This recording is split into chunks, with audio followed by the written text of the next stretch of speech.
Hello Renee, Dave Parise. I'm right now just kind of warming up on a treadmill. Now I know you don't have a treadmill at home, so any form of warm-up, it seems like you're a pretty well versed athlete where you're running and warming up, etc. So you must have some kind of warm-up. We'll get into the warm-up in a second, but here's what I've designed for you. I've been putting some notes together, mental notes as well as on paper. Thinking about your Monday and Wednesday program is going to be located in the gym itself. So the majority of the exercises that you do are going to be actually in the gym on Monday and Wednesday. Now, the Tuesday, Thursday are the lighter days. So we're going to tone it down a little bit, and these are things that you could do at home on Tuesday, Thursday. Then what I've came up with, Friday or Saturday, your option. I remember you saying that Saturday might be tough. You have the gym that's 30 miles away. The Friday or Saturday is an option. You can go to the gym or home, where we're going to be doing a series of different movement patterns. So this is the first video design that I've created this way. Okay, you made me think when you were telling me about your days and how you break it up. I usually have day 1, day 2, day 3. You're going to see your Monday workout, it's going to say Tuesday workout, etc., etc. Wednesday workout, Thursday workout, optional Friday, Saturday workout. Okay? We'll be right back.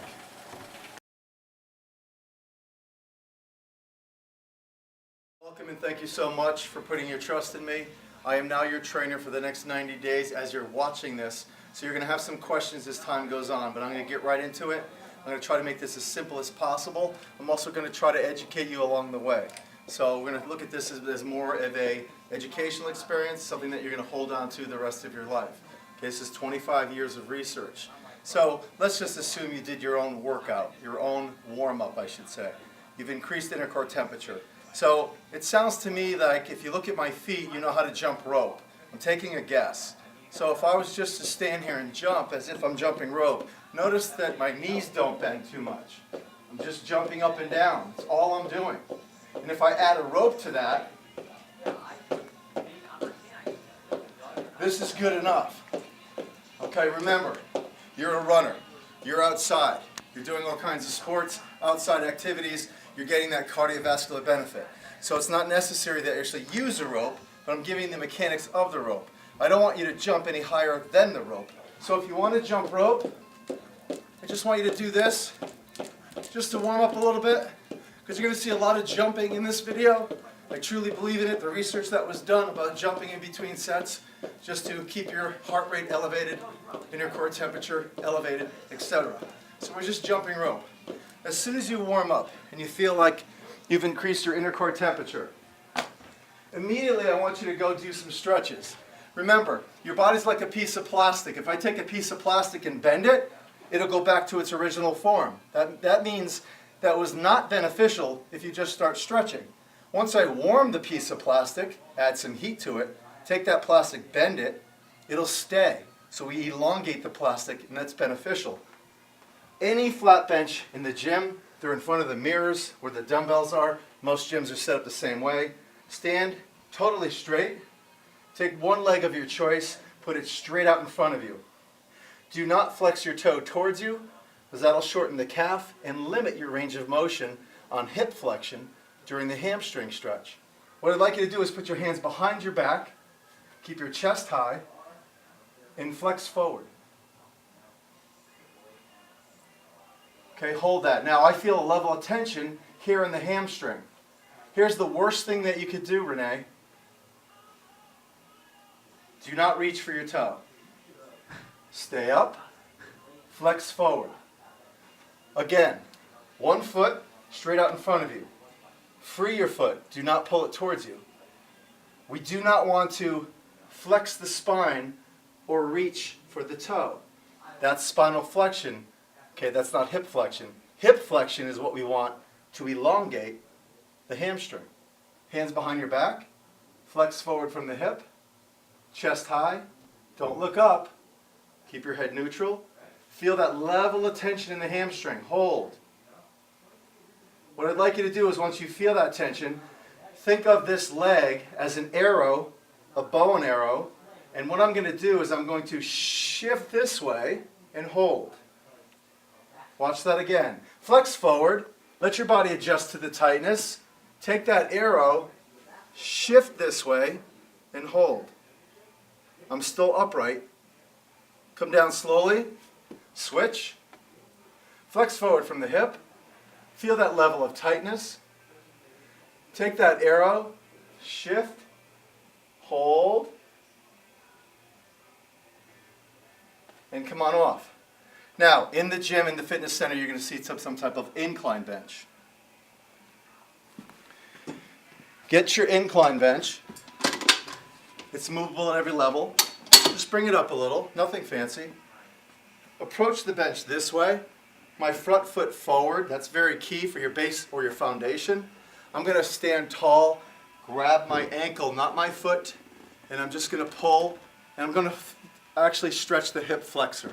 Right here, it's a nice hip flexor stretch. Okay, there's no pressure here on my shoulder. I'm holding that ankle, not the foot. Everybody pulls on their foot, hold the ankle, and just use this bench as a brace. I'll show you on the other side. I'm going to approach the bench, put my knee into the bench. This foot is forward for a base of support. I'm going to grab my ankle. Okay, at that point, I'm going to elongate my body, get tall, and just hold and feel the pull on the hip flexor or the front of the leg, the quadriceps. Now, if I'm doing this stretch and I feel it in the kneecap itself, release and get out of there because it's not the right stretch for you. You should feel it definitely in the muscle, somewhere above the knee, between the hip and the knee, and hold that stretch. Okay, these are just 2 quick stretches. We didn't begin the workout program yet. The next exercise I want you to do is called the hip thrust. This is Monday. Remember, this is your Monday. I'm going to a flat bench. Any flat bench in the gym, I'm going to sit on that bench. I'm going to basically come down off the bench slightly. And what I'm feeling against my back right now is my pivot point. Call it a pivot point. My feet are directly under my knees. I'm going to go up into that tabletop position. Okay? If I had to draw a line to where that bench is right now, that's what I'm pivoting off of. I'm going to drop my hips, bring my body up till my head hits. 1 repetition. 2. Sometimes in the gym, if the benches are not bolted down, you might want to put a dumbbell somewhere around them or on the sides of the bench so it doesn't slide. Most of them will not slide. Nice and slow, you're doing these hip thrust exercises. You're going to do 12 repetitions. You're going to do 3 sets. And you're going to rest maybe, if any, 30 seconds between the sets. 12 repetitions. Let's say that was 12. Going to rock back, come off. At that time, you're waiting 30 seconds to do another set. Well, guess what? Hamstring. Hamstring. Hip flexor. Hip flexor. Come around. Second set. Why would you rest and waste time between sets? Go right back into your 12 repetitions. Hip thrust. What are we doing right now? Okay, we're bringing our body into extension. We're activating the gluteal area, the hamstrings, putting our body back into its natural posture, which is going to create a stronger platform or a stronger foundation to get ready for our back workout. Do you see what I'm doing here? I'm setting the stage. Let's say that was 12. I'm setting the stage for you to actually start your Monday workout. It looks like a lot right now. It's not. Okay? I don't want you just walking into the gym and start pushing and pulling all these loads. I'm actually making your spine stronger to handle the force load that's about to come. Let's start our back workout. Today's Monday. You're going to have some type of free motion machine. Something like this. It doesn't matter. Look. The cable is going to be about belly button level. So it doesn't matter what kind of machine it is. It can be a machine like this, where there's pulleys that slide up and down. And you're going to bring the pulley to about this level. Okay, so just look at it as a pulley. Look at this, nothing more than a pulley. Now, if you have a machine like this, similar to this, great. Everything has a hand grip. You've seen them. We're going to set a reasonable weight for demonstration. You're going to walk away from the machine with the pulley level with your waistline. Walk back. Here's your first exercise out of the gate. Now, the mechanics of a squat. I'm assuming you know how to squat. Okay? You're just going to sit down slightly, and that's your squat. I don't want you to go any deeper. Water runs down your thigh. You're going to stand and pull right into you, but here's the mechanics of the pull. Watch closely. This is just pulling my arm, which is incorrect. And it looks nice, smooth, rhythmic, and controlled.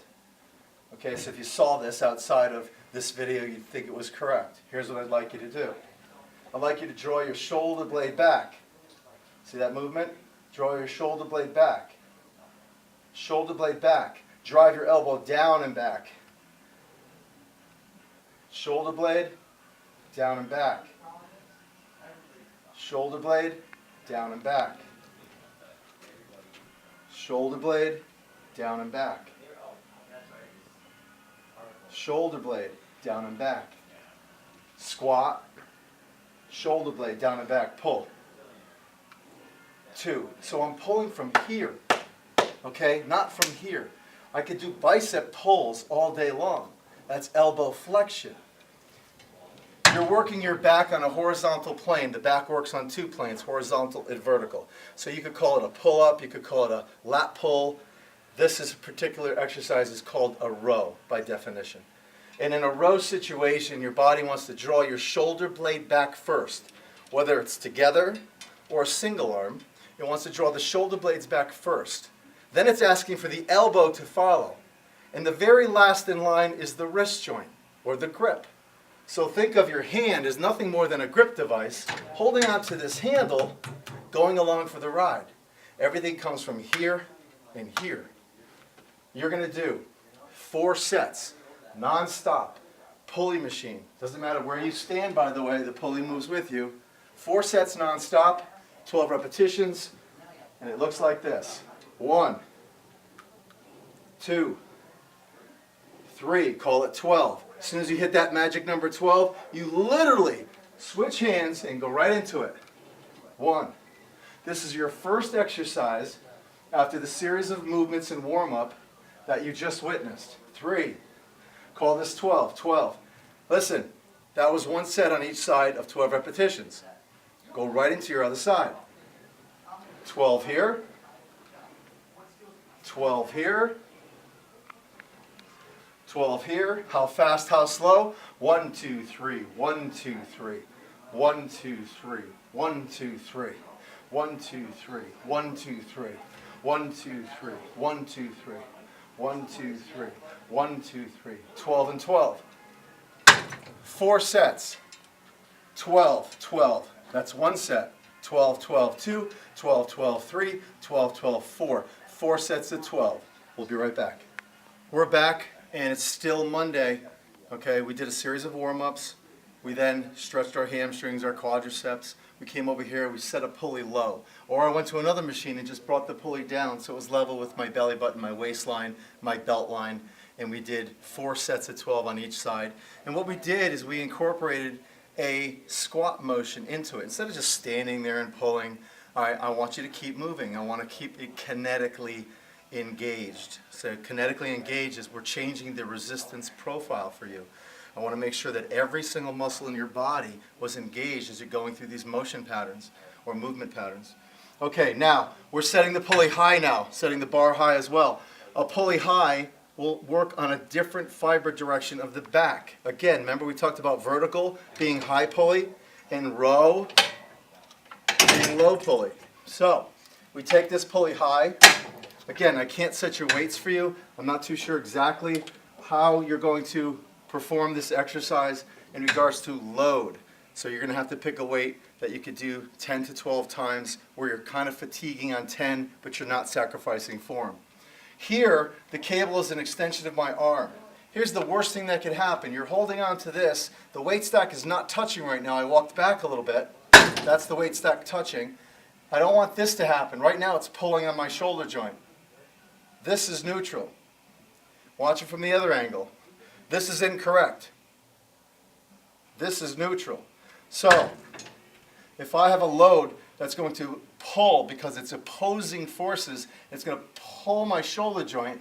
In reality, it's internally rotating my shoulder joint, and I'm creating some type of an impingement in a protracted shoulder girdle position. Bad posture will lead to a muscular imbalance and eventually some type of an injury. So we're going to keep it neutral. And before, you remember, we draw the shoulder blade back and pull. Now we're going to draw the shoulder blade down, followed by the elbow. So here I am in a little staggered stance. I feel stronger with the same leg and same arm at the same position. I go up, I follow the load. Right now my arm is straight. I'm going to stop there. I'm not going to let this weight pull me into a risky position. I'm going to drive my shoulder blade back, followed by my arm. If you draw a line straight down, it's part of my arm. This is incorrect. This would be incorrect, and this would be incorrect. Look at my arm. Should be here. Okay, so slow, controlled. Draw, hold.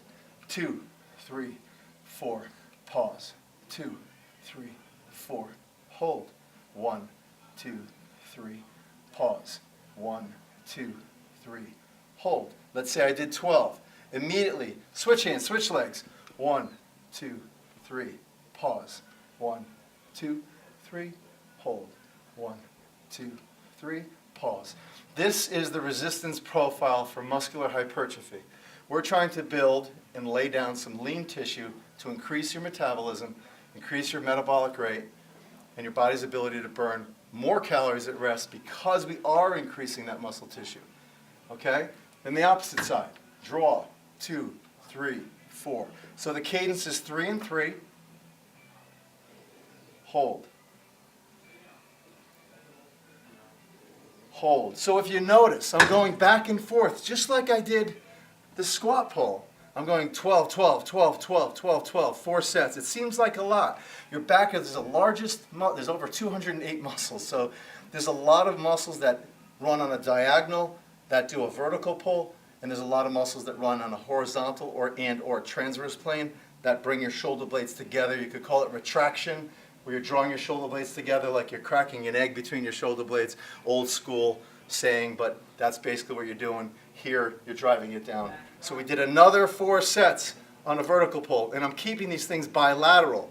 Okay, I'm doing that on purpose. Our next exercise is coming up. We'll be right back. Okay, you've probably seen, we're back, and we're still in the back section on Monday.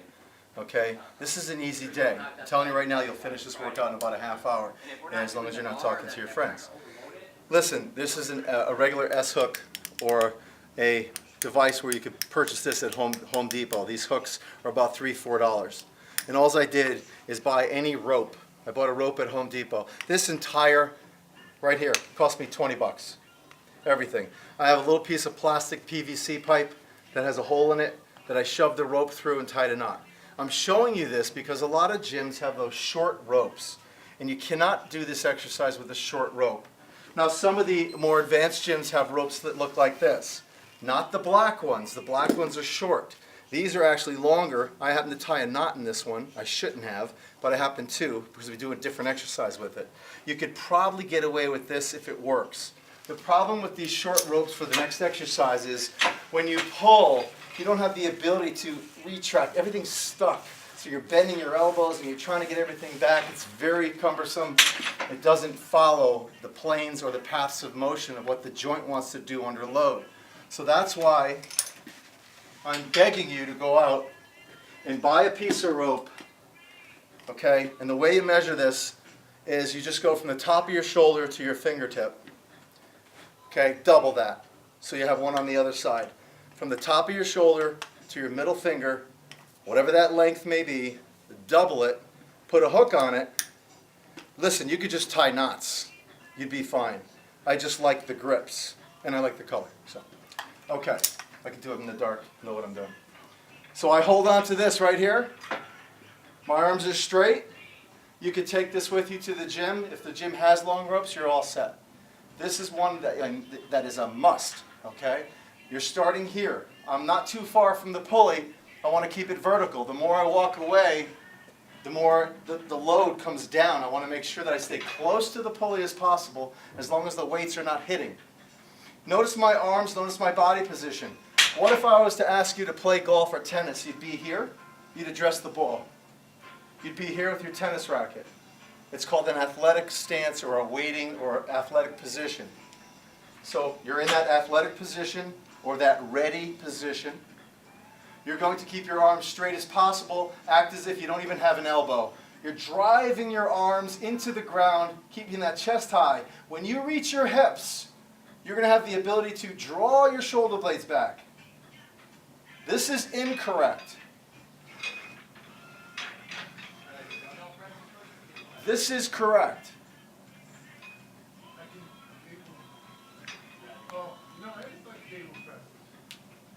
I'm drawing my shoulder blades at the back end. You cannot draw your shoulder blades back until your fist reaches your hip.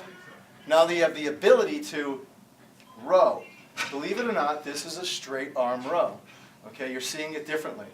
You're actually doing a row, but you see my arm extended. Straight arm pull.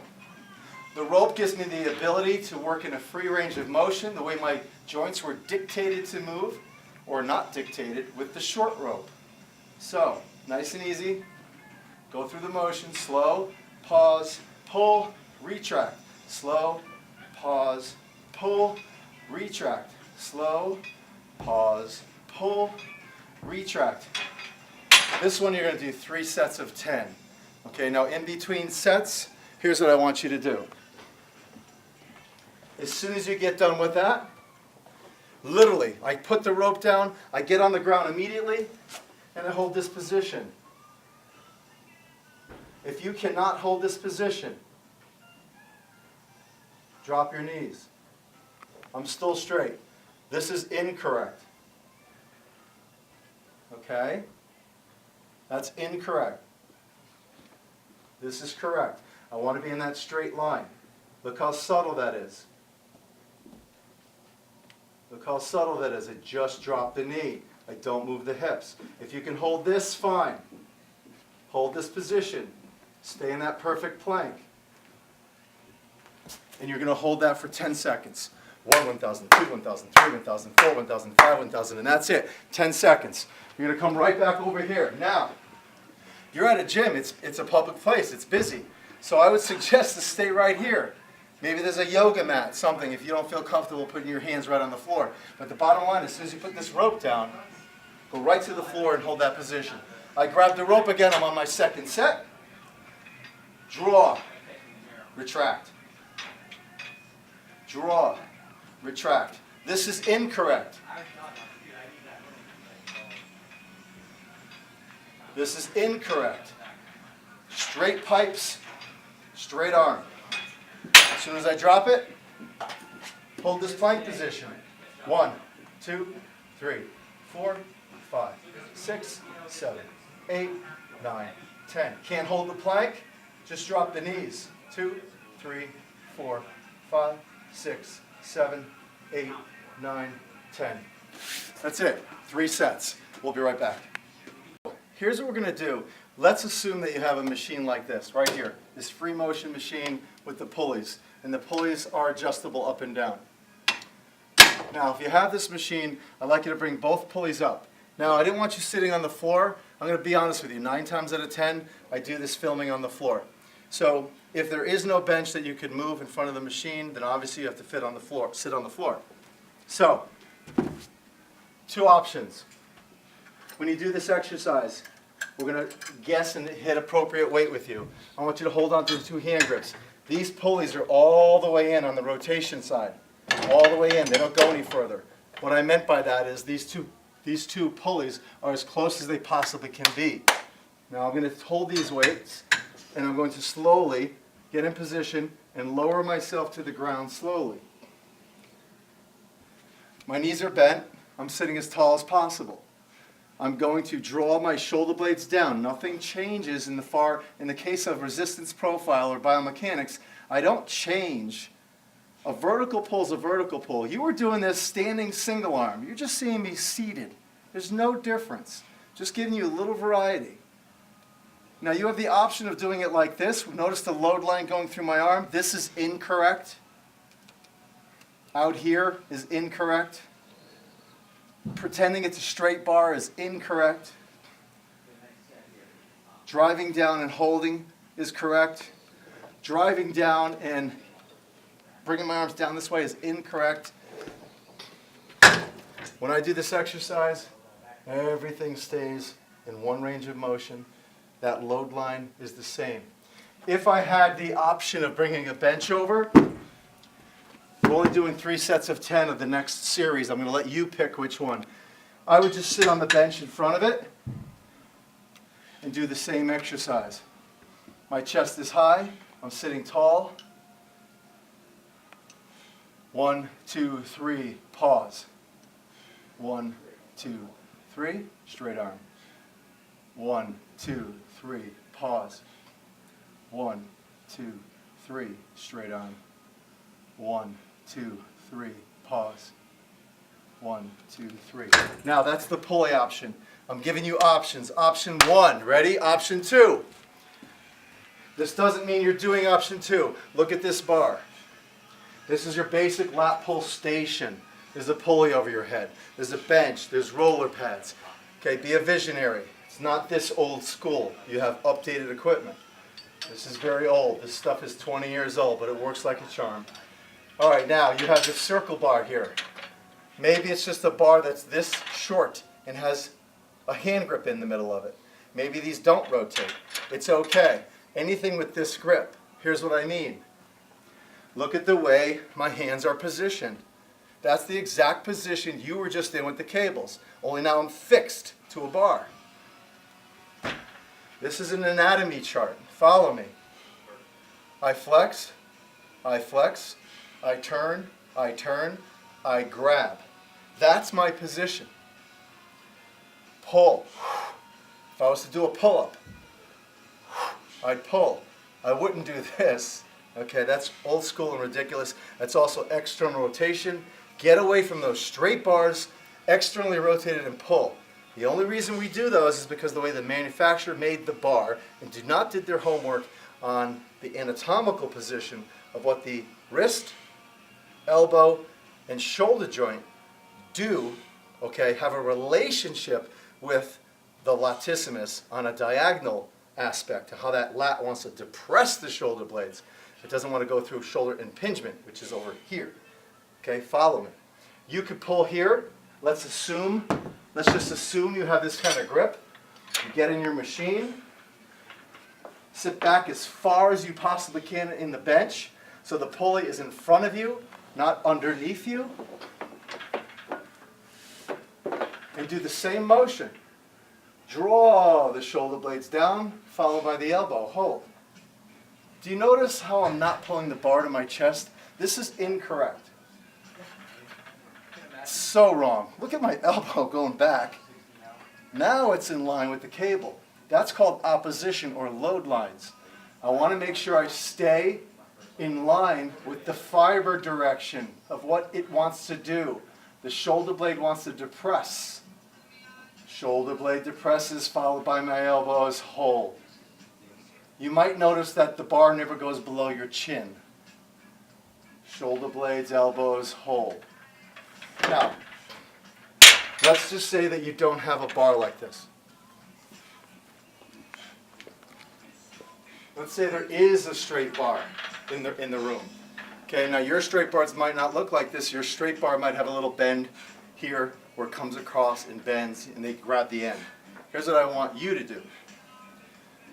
1, 2. Look at that grip. Now don't get confused. You're not going to be pulling this way. Watch what I do.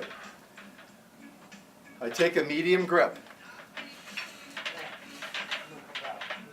Okay, my elbows are what? 90 degrees, right? They're 90 degrees. They're in a perfect L. I come in to the machine. This machine has no pads in front of me. I designed it this way myself So I'm just going to hold myself down onto the seat, but let's assume that there's roller pads. The new equipment has the roller pads. I'm going to drive my elbows down, but look, I'm keeping them in. See how I'm not back here, like your typical lat pull? I'm keeping them in. Slow, draw, hold. Notice my arms are in. You see the difference?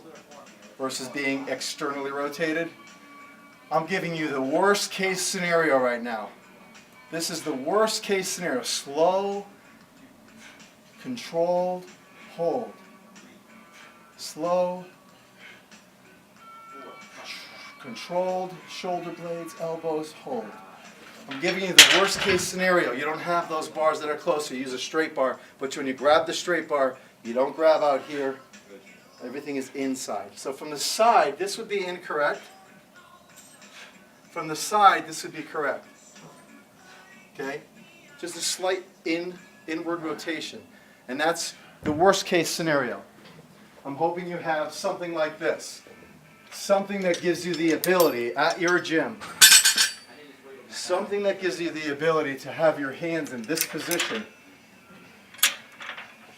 Here. So when you pull, look where my arms are. They're no different than they were on that straight bar. You might see my wrist in a different position, but my elbows are the same. And that's going to be your last strength exercise that I want you to do 3 sets, 10 to 12. Okay, so if you look at all those movement patterns we just did, okay, it's really nonstop. There is no rest. You're just going through these patterns, and that's a Monday back workout. We're coming back for more. We're still on Monday. Don't get confused. Okay, just look at my body position for a minute. I have my feet about one foot apart. I have slight bends in my knees. If you were to look at me right now, you'd say, oh, your knees aren't bent. I have a very soft 5 degrees of elongation, almost a little less than riding a bike, where there'd be that little bend in your knee if you were sitting on the seat and one leg was straight. Look where my hands are. I'm going to turn to the side for a minute. Okay, we're going to call this ground zero, okay, or 0. Let's call it 0. Okay, on a scale of 0 to 10, we're going to call this a 5. Okay, and we're going to take this 5 and we're going to obviously call this full moment arm or lever arm, about the same, not really, but for conversation. Call this a 10. 5, 0, 5, 10. Okay, 0, 10, 5. Okay, remember that. Every once in a while I throw in a little bit of a core stimulus just to kind of activate some intrinsic muscles that do not move joints, okay? There's muscles that do not. So core, the real definition of core are about 29 muscles in the body that do not move joints. They do not expand over a certain number of joints. They kind of connect block to block, and their role is basically to create a solid platform or a foundation for everything else to move around. Don't get confused. So abs are not core, low back is not core. It's very, very deep inside, close to the spine, all muscles, like an apple core. Think of it, you bite the apple away and what's left? The core. So it's marketing and promotion and propaganda that brought the wrong definition of core into the industry because you're trying to sell a product, so they call it train your core. But this is true core. I have a tube hooked up straight across. You can see the hook up. Listen, if you have one of these, if there's one in the gym, tie it anywhere, level with your waistline. Now I'm holding this as tight as I can. I don't want this to move. Okay, now right now on a level of 1 to 10, I'm in my 5 position, not my 0. I'm in my 5 position, not my 10, my 5 position, and I'm slowly going to try to move one step without moving my body. I'm slowly going to take this picture and just bring it over a foot without moving my body. So what's not happening? It's not pulling me. I'm not shifting my arms. I'm not releasing. I'm holding as tight as I can. So here I am. My feet are straight across the whole time. I'm not walking out like a duck. I'm not leaning to one side. If you were to take a snapshot of me, nothing would ever change. I'm walking. Nothing would ever change in my 5. I'm in my 5. Not my 0, not my 10, my 5. Nothing would ever change. Nothing would ever change. Nothing would ever change. Now it's really pulling me, so I want to make sure I hold this position. Okay, so what's happening internally? Internally I have a lot of what? Joints trying to stabilize. Okay, what's not moving the joints? This time I'm going to say it that way, confuse you. Muscles, they're stabilizing intersegmentally. I don't have muscles moving joints. If I did, you'd see motion. I have muscles stabilizing joints, core muscles. So I'm going to hold this position. And that's about as far as I can go before I think it's going to pull me. And what I'm going to do quickly is I'm just going to switch positions and hold it in that 10, level 10 as far as tightness, but I'm still in my 5 position. And I'm just going to walk. In my 5 position, and I'm going to walk. And I'm going to walk. And I'm going to walk. And all of a sudden I'm saying to myself, I don't really feel it anymore. It's kind of loose, so I'm going to stop there. So in these positionings, I'm going to say this is my starting position. I'm good. I'm good. I'm good. I'm good. It's getting intense. Get a little more intense. That's about it. Okay, that's my finish position. I'm going to hold that posture. I'm good. I'm good. Okay. Oh, that volume knob is starting to come down. It's getting a little too easy. I'm going to stop. I'm going to keep going. Walking, walking, walking. Switch. Walking, walking, walking. Now, midstream. Can I hold my 10? Oh, let's bring it back to a 5. Can I hold my 10? Bring my feet a little closer together. Bring it back to a 5. Hold my 10. Bring it back to a 5. Walk out. Hold my 10. Hold my 10. Hold my 10. Switch. Hold my 5. Stabilize. Strong posture. 10, 5, walk. 10, 5, walk. 10, 5, walk. 10, 5, walk. 10, 5, switch. 10, 5, 10, 5, 10, 5, 10, 5. So, what are we doing? Okay, see that? You get winded. Okay, the bottom line is, this is engaging muscles on an intersegmental level that are responsible for strengthening internally, use the word core if you will, okay, by challenging these muscles and putting them in different environments like we just did, with different forms of resistance profiles. How do we explain that? These are different resistance profiles. I'm walking, I'm moving, I'm trying to stay in a perfect posture. This is going to basically strengthen muscles. So now everything I do from here is going to get easier and better. So when you're going through an exercise and you feel like you're fatigued, you feel like you're losing your form on the last 3 reps, okay, or you're out on a run and you're getting fatigued, these small little exercises that I'm about to show you are going to enhance your structure that equates to your function outside the gym, okay? What's everything that's important, right? We don't live in the gym. We're just preparing ourselves to get ready for all these other events that we're doing. We're going to keep going. The next exercise, as soon as you put that tube down, you don't have to do the tube, I'm throwing it at you, is I'm going to lay down anywhere on a mat. I have 2 small dumbbells. They're extremely light, 5 pounds. You want to use 3, that's fine too. I'm going to lay down with a slight bend in my knees, just like this. Okay, and what I'd like to do is keep one hand down, and I'd like you just to sit up for a minute. Okay? If you can't do that, let's not do this exercise right now. So I'm going to lay back down. I'm going to put one hand on the ground, and I'm just going to ask you to sit up for a minute. And when you do so, I'm going to ask you to bring that dumbbell, and I had my hand in the wrong position, I apologize. I want your thumb back, like you're hitchhiking. Thumb is going back. That's going to open up your shoulder joint. So here I am, I'm dropping down.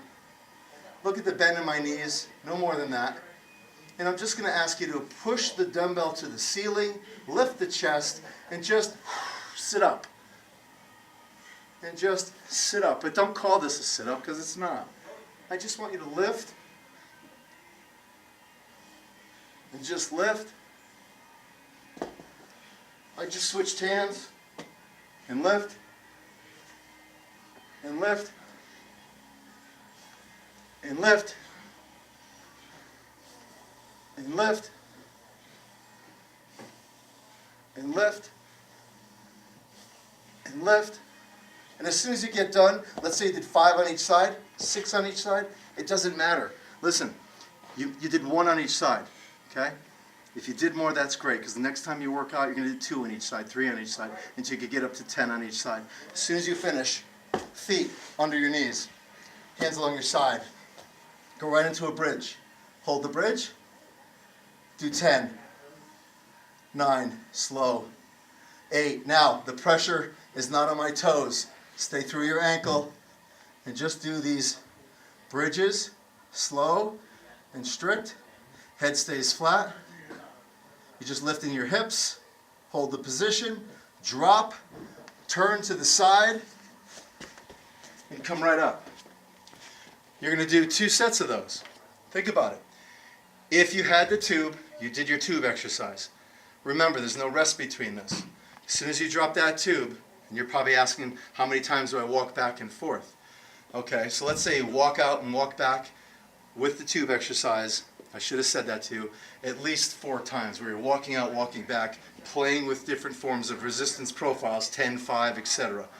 Put that down, grab these light dumbbells, sit up each side, do the bridge. Forget the tube, you're done with the tube. This particular exercise movement pattern that you just saw, I want you to do twice. So you're sitting up twice, you're doing 2 bridges. As soon as you put that down, you're coming over here, and you're going into what's called the dead bug, okay? These are just crazy names that the fitness industry gives movement patterns. I could call it anything I want, call it an abdominal hold, or an abdominal contraction, or abdominal stabilization movement pattern. Probably sounds a little better. You're going to have to find your center. So somehow, some way, you're going to have to find yourself in this position. Now, you might put yourself up here and fall forward. That means you have to go back a little. You might feel like you're going to fall back. The best way to get in here is this. I'm laying here on the bench. I bring one leg up. I do one, what you might call a crunch. Don't call it a crunch, but you might just have one crunch. Hold that position. Hold the bench. Bring your leg up and try to balance. Right now, I'm doing whatever I can, humanly possible, to keep this shortened. I'm keeping this area, my rectus abdominis, flat area, I'm keeping it shortened. I'm holding this posture, keeping this shortened. I can't let this happen. I can't let that, see? I have to keep it short. Pulling my knees in, pointing to the ceiling. Right here. My chin is tucked. I don't feel this in my neck yet, but if I do, I'll just put my fingertips behind my ears and support myself. And I'm holding this position. And right now, you're going to feel a tremor in your abdomen region. It's going to start to burn. Okay, your body right now, when you talk about physics, your body right now has gone through probably 100 crunches without the disc herniation. Hold the posture. Hold the posture. Hold the posture.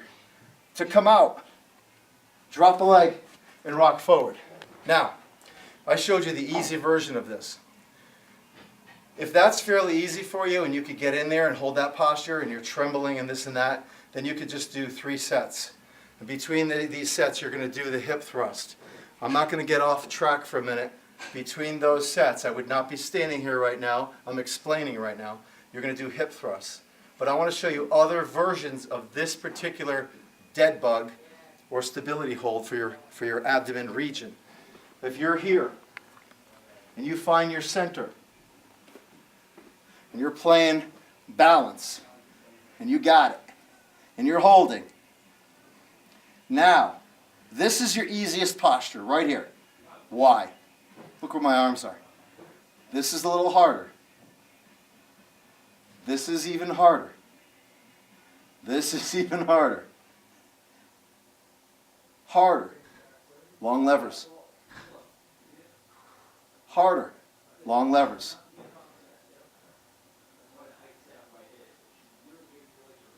The hardest. Long levers.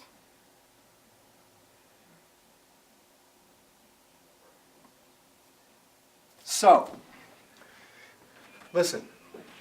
There's no right, there's no wrong, there's no black, there's no white. In fitness, all we're doing is putting our body in specific positions, okay, postures, and creating tension in a region, okay, and our body will adapt to that and become stronger to that.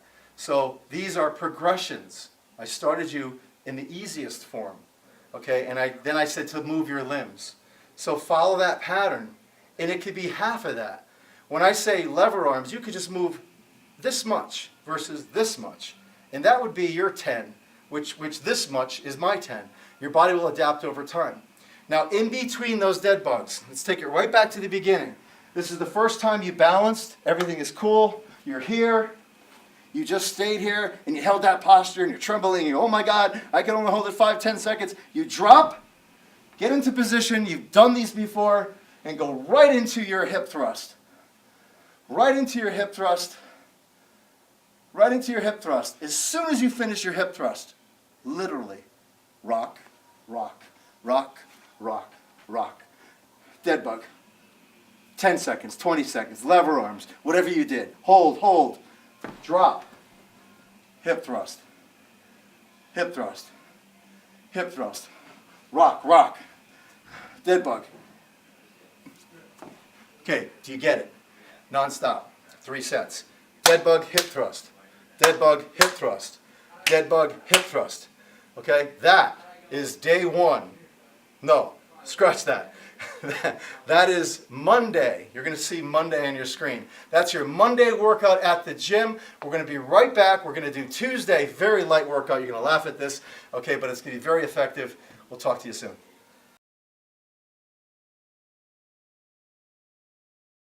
Okay, this is Tuesday. Tuesday's a light day. We've decided that Tuesday is going to be done at home, okay? So here's what we're going to need. Tubing. I know you've seen it. Okay, the tubing that you purchase online, just the resistance tubing, you've seen tons of this. Okay, different, just go on Amazon, different forms of resistance. If you remind me, I could actually send you some links to the actual ones you should purchase. They're not expensive, $10, $12 a pair. You could buy them at any sports authority store, any type of Models. I don't know where you shop. There might be a local sporting goods store. But you do want different varieties. There's green, there's red, there's blue, there's yellow, and the coefficient or how they become elastic to plastic will change and variance of their thickness. So here's what we're going to do. We're going to do a quick bicep tricep workout. Now, what have I done before Tuesday? Well, I warmed up, didn't I? I did a little jumping. And after that jumping, depending on what you have at home, you have a bike at home, you have a treadmill at home. I don't know if I asked you all this. The bottom line is once you start to break a little sweat, it could be 8 minutes. Okay, you're going to go over and do what? You're going to do that hamstring stretch. Listen, I'm trying to make this as easy as possible for you. You're a runner, you're doing a lot of things. We're going to stretch your hip out a little bit. You're flexing forward with your hands behind your back. You're pulling that arrow. You remember that. Opposite side, you're flexing forward a little bit. You're drawing that arrow back. You're holding that level of tightness. Okay, so bottom line, this is a hamstring stretch. Notice I did not flex from my spine. In the old school days, people used to say, oh, can you touch your toes? Well, touching your toes has nothing to do with your hamstrings. Fact is, when you touch your toes, you disrupt length-tension relationships in the hamstring, in the leg, and you make it worse, and you decrease your range of motion of your hamstring. Why? Because when I flex forward and touch my toes, my hamstrings have to fire. When they fire, they shorten. Wasn't the goal to lengthen the hamstring? Because they're trying to balance me in this awkward, three-dimensional, unstable environment. So, if you're going to do any type of stretch where you want to reach down like that, take an external sense of stability, a wall. Put your butt against the wall. Then, now the wall is holding you in place, and you can slowly elongate and hold that position. However, if you want the best of the best, use the wall, put your hands behind your back, and never, ever bend your spine. That's a hamstring stretch. This is a spine stretch. Hamstring, spine. Okay, so remember the difference in think analytically between the two. Which one do you want to do? I would suggest this one. Flexing forward and pulling. Okay, now remember also the one on the incline bench that we did. Refer back to that. I'd like you to do that quad stretch and that hamstring stretch before every single workout. Day 2. Well, first thing we're going to do is if you have a bench at home, that would be great. If not, you could do it standing. but we're going to do your basic bicep curl. I'm going to show you the kneeling posture first. Why is it so important to do the kneeling posture for you? What I'm trying to do is decrease what's called exit entry. Right now, my body is tricked. I'm tricking the system. It thinks that my knees are my feet. So I only have the distance between the articulating joints, the shoulder, and the knee joint. Okay, so here I am, and I don't have to worry about balancing from the knee down. I'm acting as if I'm looking over a cliff. This is a cliff, and I'm looking down the cliff. So I'm not upright like this. I want to be able to see over the cliff. So I have to flex my hip a little bit. Then I'm going to bring my head up. And then I'm going to grab 2 dumbbells and hold them palm out the entire time. The only reason why we turn the dumbbells is because when we made and created a dumbbell, we made it long. Okay? So everyone thought to get it down to their side, they'd hit their leg. So they turned it in. So this turn is nothing magical. This is what people do. I don't want you to do that. I want you to hold your palm up the whole time. Because in a in a supinated position with your palm up, the bicep shines 100%. As soon as I drop and turn my hand to the side in a semi-pronated position, like I'm shaking someone's hand, the bicep defaults, takes a back seat, and the brachioradialis, the forearm, takes over. What is our goal? Bicep curls. We'll do something for the forearm later. But right now, bicep curl, slightly bent. Nothing moves but the elbow joint itself. Notice that. Look around the gym when you're doing this. You're going to see this, rocking, pulling. You're going to see flexing because they have to flex the shoulder joint to get the load up. Here's what you're going to do. Flex, 2, 3, 4. Flex, 2, 3, 4. Flex, 2, 3, 4. Now you're starting to fatigue. You're on rep 6 or 7. You're starting to fatigue. What are you going to do? You're going to let them down slowly. You're not going to lose your posture. You're going to rest one, and then one comes up. This left one has the ability to now rest as I move through a range of motion into a bilateral or single arm, but I keep the exercise going. How many reps? I don't know. How many reps can you do? There's certain exercises that I don't really count reps. Okay, we could put a number on it if you wish. I'd just like you to go to fatigue on your first set. That's all I ask. Okay, you'll know when to stop. Okay, now I just got a burst of energy. I think I'll do them together again. Do you understand elbow flexion is elbow flexion?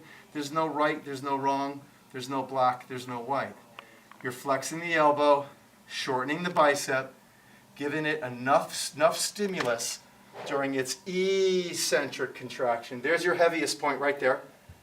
There's your lightest point. That's 0. Okay, so let's just assume I did 5 or 6. I started to fatigue. Then I did some singles. Got a burst of energy. I did a couple more. And I put it down my first set. With that in mind, we're going to do what's called agonist-antagonist. Okay, opposing muscle groups. So I'm going to have you train bicep, tricep, bicep, tricep, bicep, tricep. You're right here, you're on the bench. So what I'm going to do now is I'm going to grab the edge of the bench. This is incorrect.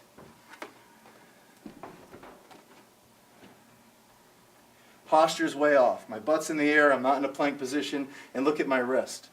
Okay, what I'm going to do is I'm going to grab the edge of the bench, which will straighten my wrist out.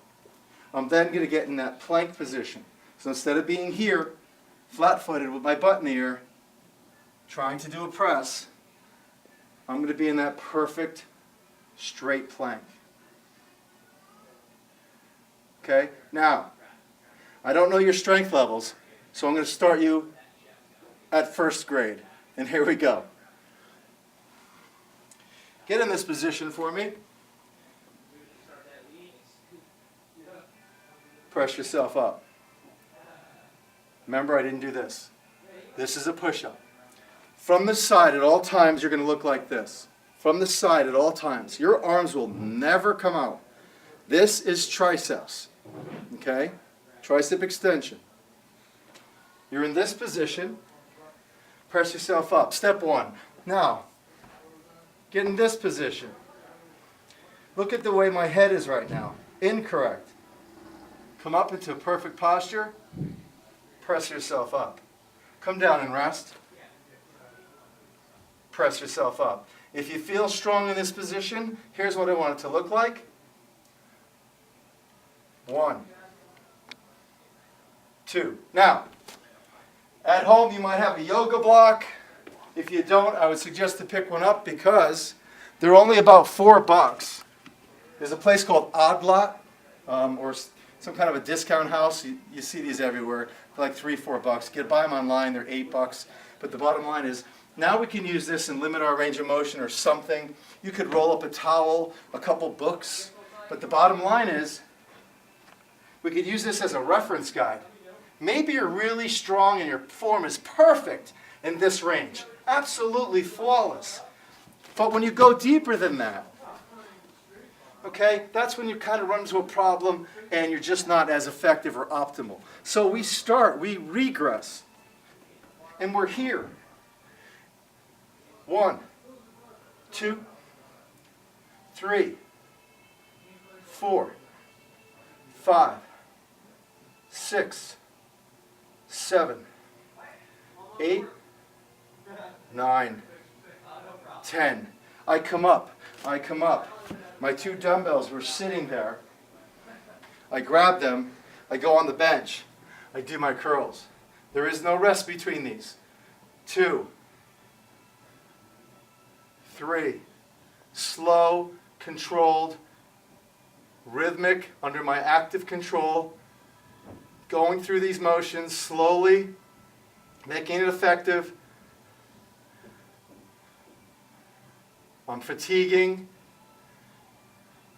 Do you notice if you look at my shoulder joint, my elbow joint, my hip joint where you're looking at now, right now, look at my hip joint where my belt line is, right here.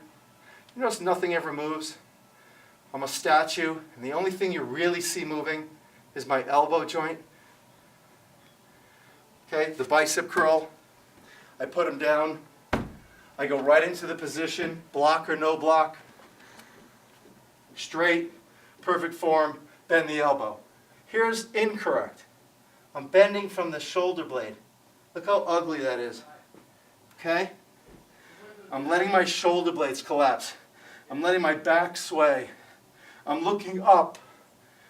Straight, bend the elbow, push the belly button away. Bend the elbow, push the belly button away. Bend the elbow, push the belly button away. That's too easy. 1, 2, 3, etc. How many? 10 to 12. 10 to 12. So here it is. I start by kneeling on the bench. I do my bicep curls. Let's say I did 10, 12 repetitions.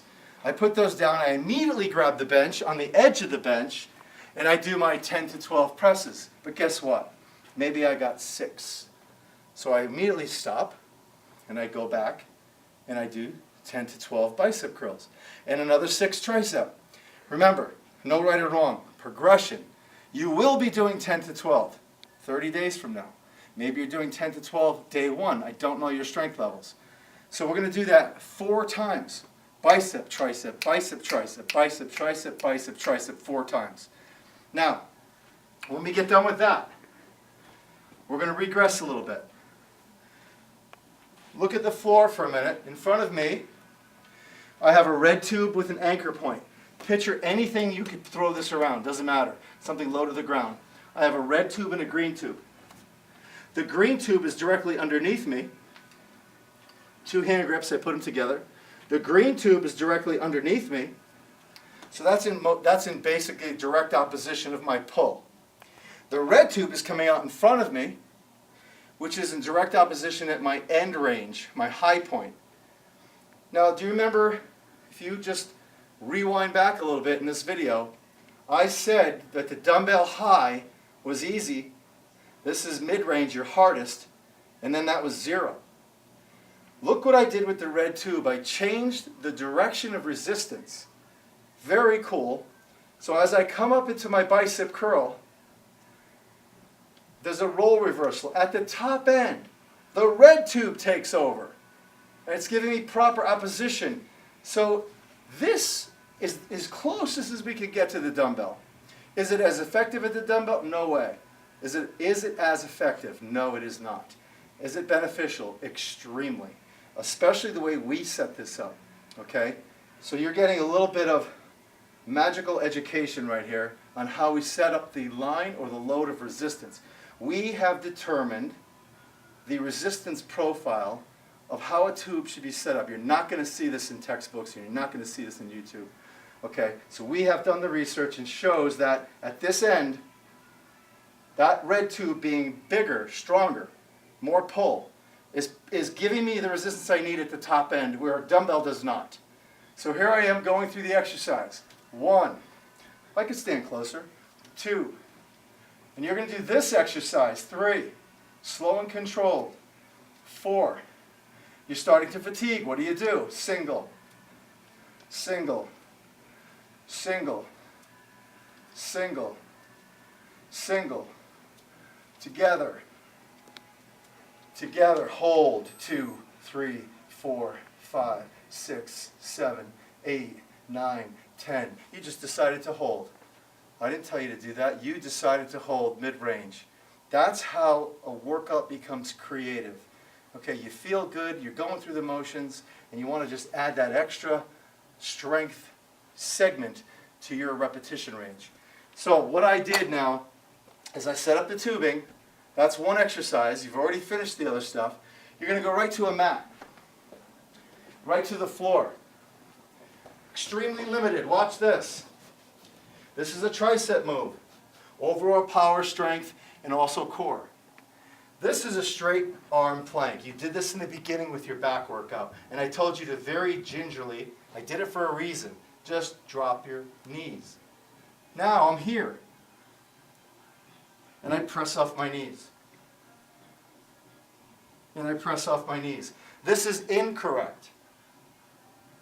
You see this all the time, it's comical. This is incorrect. Okay, straighten that out. This is incorrect. Straighten that out. 1, 2, 3, 4, 5, etc. 6, 7, 8, 9, 10. You go from the tubing to this. Non-stop, 3 sets. Non-stop, 3 sets. I can't say that harder or more with more serious connotations. Tubing, press, tubing, press, tubing, press. Absolutely no rest. Now, if your strength levels are higher and exceed the expectations of what I thought based on our conversations, you can do it like this. This is the step up. This is the progression. This is the toughest. This is the progression. My hand positioning is here. This is incorrect. Look at my elbows. Keep everything inside, tight. Keep everything inside, tight. Watch what I do. Follow me. This is the top, okay? I take the eccentric in a straight-legged position, slow as I can. At the bottom, I drop my knees, press up. Back to the straight. 1, 2, 3, 4. Drop the knees, press up. Straight. 1, 2, 3, 4. Drop the knees, press up. 3. 1, 2, 3, 4. Drop the knees, press up. Up. 2, 3, 4. Drop the knees, press up. Straight. Take the resistance on the way down. Drop the knees, press up. Take the resistance, straight plank position. Drop the knees, press up. That's the progression. Okay? So when you start off like this, okay, you could be laughing at home watching this, saying, well, that's too easy. So go to that second level. The bottom line is you're doing a tricep press. Literally, you finish that, you stand up, you grab your 2 cables, 1 foot, dead center, hand grips. Grab the other hand grip. Grab the other hand grip. That hand grip is in front of you, attached to anything. And you stand there, and you do your pulls. Pull, pull. You're doing your bicep curls. Pull. I'm starting to fatigue. Single, single, single, single, single. I caught myself turning my wrist. Single. It's a habit, isn't it? Single. Together. I just felt like holding. There's no rhyme or reason. Static position, hold, hold, hold, hold, and release. What do I do next? Tricep. 3 sets. So remember, isn't it cool that everything is just like in one area? You're right here. You could take this to the gym too. They might have some tubes, dumbbells, bench. You feel like whipping to the gym, doing a little warm-up, doing this little tricep, bicep workout, that's fine. You don't have time that day, you're home, you do that. I'm a little winded, so here's what we're going to do. We're going to come right back and we're going to do Wednesday. Wednesday is back in the gym. We'll be right back. Today is Wednesday. You're going to see a blue screen. Right before you watching me right now, you saw a blue screen that said Wednesday. And Wednesday is back in the gym now. So we have this, I'm taking a chance. You have this free motion machine. I brought the pulleys down level with my arms here. Okay? And I have these straight out, and they're exactly the same distance apart. They are straight from the machine. So it looks like this if you're facing the machine. It's not out here, it's not up here, straight out. These 2 pulleys, 2 hand grips. Again, you have to set the weight accordingly. I am going to do a chest and shoulder routine with you right now. What did you do prior to this? Well, you warmed up. You did some jump rope. You stretched your hamstrings. You did a little quad stretch. Okay, make that the appetizer or the starter of every single workout program. I'm going to show you a series of different movements that work the posterior shoulder girdle muscles. Why? Because I don't want to ever start with a chest movement that's going to protract your shoulder girdle. Here you are running, protracted. Okay, you're doing exercises throughout the day. You're cooking at home. You're on the computer. You're reading. You're texting. You're driving. Everything is protracted shoulder girdle. We sit on our spines all day and create all these imbalances. So when we enter the gym on Wednesday, we're going to do scapular retraction. My arms are by my side here. Water runs down my arms. First position. I go to 90 degrees of elbow flexion. This is correct. This is incorrect. This is correct. This is incorrect. This is correct. Keep everything down. Water runs down my arm, right here. Okay? Water sits on my arm, right here. Incorrect. I grab the 2 grips. I walk back. I put myself in that athletic position. My arms are straight out. I draw my shoulder blades and elbows back. Did you notice I didn't say anything about my hands? I come forward, but I don't go all the way forward. Look at the bend in my elbows. Okay, look at the bend in my elbows. I don't straighten them out. Keep a nice bend in the elbow, a level of tension. The resistance profile is 1, 2, 3, hold. 1, 2, 3, pause. I drive my shoulder blades and elbows back slowly, followed by my hands. Let me get to my point. Dave, pull with your hands. Look what happened. I concentrated so much on the aspect of pulling with the hand that my fist migrated into my chest or my shoulder versus staying 90 degrees where I wanted it the whole time. So, elbows back, elbows back, elbows back. See the water run down my, this is incorrect. This is incorrect. Elbows back. Water runs down. Hold. Water runs down. Hold. We're going to progress. I'm going into the weights, and I'm going to have to reduce them tremendously based on the elbow being bent. Force load, okay, or the direction of resistance or the angle or the profile is coming out of my elbow here. Okay, so basically the wrist and elbow are in line with each other. I'm really strong in this position. Now I'm going to enhance the moment arm. So when I enhance the moment arm by bringing it out and sending it away from the joint, the articulating joint, it's going to be a lot heavier. Here's the motion and position I'm going to do. It looks like a fly, doesn't it? Draw. Draw. Draw. Draw. Draw.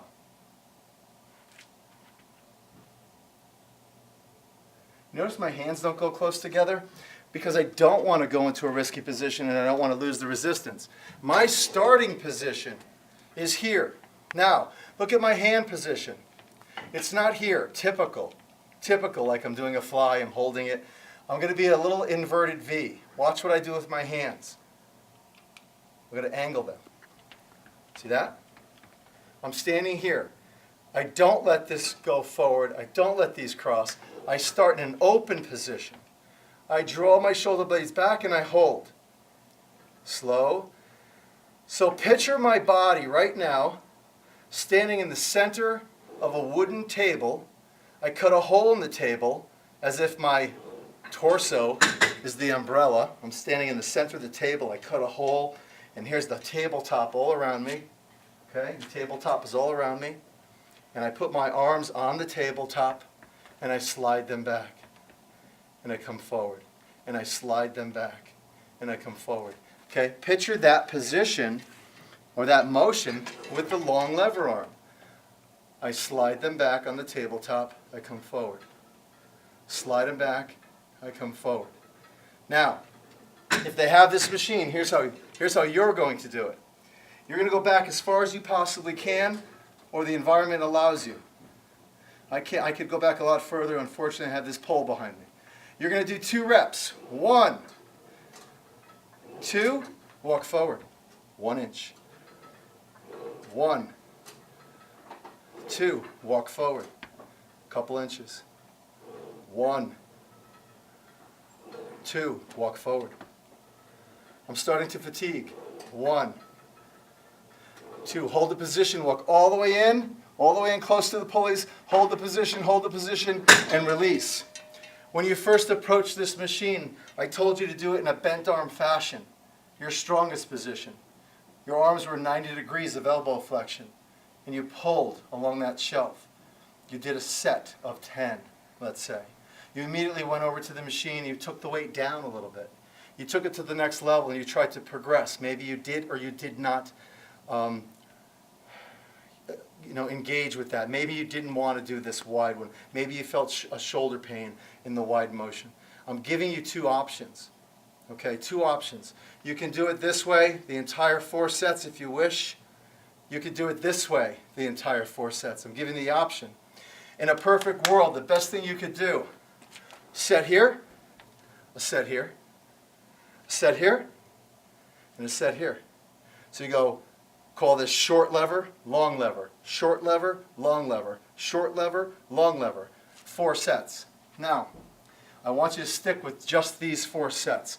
I'm really trying to engage everything responsible for shoulder retraction. It's called on a concentric level. Everything postural, everything upper back. Okay, I really want that to kick in and engage and stimulate. That's what I'm trying to do, is increase that volume in the upper postural muscles of the upper shoulder girdle. So we're just going to stick just with that. As soon as you get done with that, literally get done with that. Get done with that, those 4 exercises, whether it's short lever arm, long lever arm. Do you remember that rope we did on Monday for the back movement, where you were driving your arms down, your fists reach your hip, you get the ability, mechanical ability to retract? Take that rope. Don't look at all this fancy stuff. This is a different rope. Just picture this rope with a hook. Bottom line is the ability to attach it. You're going to attach it to the cable machine. The cable machine is just a little bit above the knee. Here, let me say it a better way. When you walk back from that cable machine, that pulley is kind of the same height as your wrist. How's that? Okay? These are assuming, I am assuming right now you have adjustable pulleys. Listen, this pulley could be on a bar coming straight down from the ceiling, a big cable station, where you pull the pin or pull the knob and you can slide it up and down. You've seen it 1,000 times. Just bring it down. It doesn't matter. Don't look at the machine. Concentrate. I have a pulley I could adjust it here. That's your thought process. Trying to make this simple for you. This is your second exercise as soon as you complete those 4 exercises, okay, on Wednesday in the gym. I start here. Okay? If I look down, I don't see my hands. That means my arms can't come forward. Let me explain that again. I have the grips. I start here. I draw. I draw. I draw. Do not let this happen. Do not let it come forward and then pull and come forward and start here. Pull. Pull. Not a big movement, right? It's the range of motion of your shoulder joint. Look. That's all I have. You might have a little more, but that's all I have before I internally rotate and flex forward. This is the entire motion you're going to do. Straight back, straight back, straight back. Nothing moves. There's a saying in fitness, especially if you're going to do things correctly, where you start is where you stay. Okay, now this is primarily a tricep movement, believe it or not. The pathology behind this is where the kickback started. I'm not going to get into kickbacks. We don't do kickbacks because they don't work the tricep. I'll get into that later. We can do that in person or on the phone. But the bottom line is, this is the exercise. You do as many as you possibly can. There is no number here. Did you notice I didn't say so many sets? I just want you to do this exercise. Okay, you're only doing 1 set. I want you to go to total fatigue. It doesn't matter. I could be 101, 102. All right, it doesn't matter. I want you to do as many humanly possible. Make it challenging. Don't throw 1 plate on there. Believe it or not, that was 5 plates. So you might be at 3 plates. And you might do 50 repetitions. Okay, just 1 set only. As soon as you finish that, you're going to immediately pick up 2 light dumbbells. Now, with the 2 light dumbbells, I'm walking around here trying to get my opposition stick so you understand ranges of motion. You could do this seated. Look, you're texting me right now. This is you on my phone because I just asked you a question about the TRX. Okay, they have them at your gym classes. How's this for a custom video? Okay, so there's your text. Okay, they have straps locked up. Want me to ask the guy if you could use them? Oh, that'll be fun. Okay, don't worry about that. I'm just trying to think of some creative ways that you can use the TRX with some postural movements, but I'm going to say X-nay on the TRX, especially if he's going to pull them out for you. It just creates more of a hassle, and I don't want anybody showing you the wrong technique. When you talk about water running down the arm, we're on shoulders right now. Here's what I mean by water running down the arm. In this position, obviously water can run down my arm. Okay? And obviously, in this position, it cannot.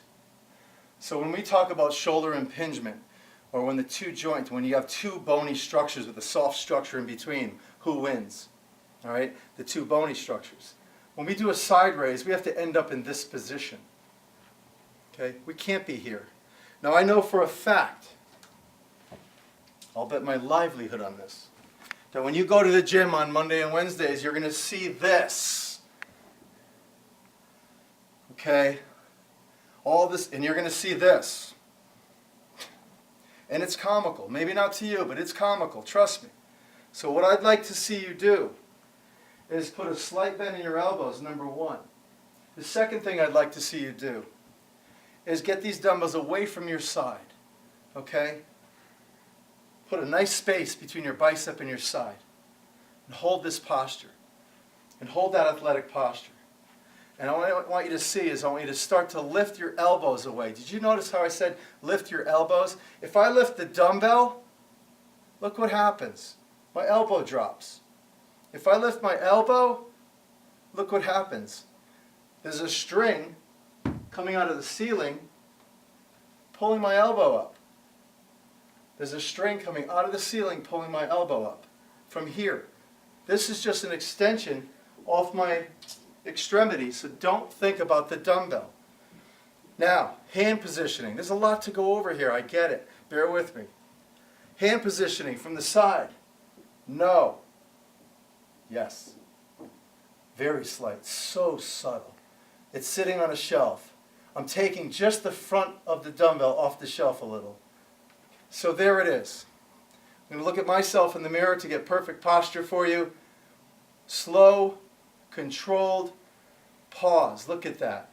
Is there a big movement here? Absolutely not. Is there 100% of the deltoid that AB ducts the humerus? 100%. Okay? Is this a waste of time? Yes. Is this a waste of time? Yes. But look, we're going to stay in the optimal range for a side raise. Look at the bend in my elbow. It never changes. Never changes. Never changes. Okay? Never changes. Slow, rhythmic, controlled. You see me doing different movement patterns. Is that wrong? Absolutely not. Don't get confused, please. You're going to do 10 to 12 reps just like this. But guess what? You decided to kneel and do this. Very cool. Nice choice. You see what I mean by no right or wrong? I'm going to be stronger in this position. Now, how do we set it up? You remember we did this, then we did this, then we did this. You immediately go to this, and you do 3 sets of 12 repetitions. 3 sets of 12. And as soon as you put that down, we'll be right back. We're back, and we're Wednesday. We're still at the gym. All right, so on that Wednesday, if you remember the beginning of our shoulder workout prior to what I'm about to show you, look at this path of motion or this plane of motion we were in. And then I said, hey, it also looks like a fly. You're rubbing your arms against that table, pulling those tubes or those cables that are crossed, that shoulder movement, rear delts call it. This is the same exercise with the reverse. We're going to reverse the resistance now. So the opposition is coming from the opposite direction, so we're going to call this a chest press. The positioning is exactly the same. Water runs down my arm. I do this on purpose to show you what's going on internally, okay? Forces underneath the skin, which compromise an exercise. I bend the elbow. This looks like a chest press, doesn't it? Okay? We're going to get away from any straight bars and garbage like that. We're going to stick with cables and dumbbells. I'm going to do a light chest workout for you. Why? Because I don't feel that everyone has the need to do these heavy chest presses because of everything that we do during the day.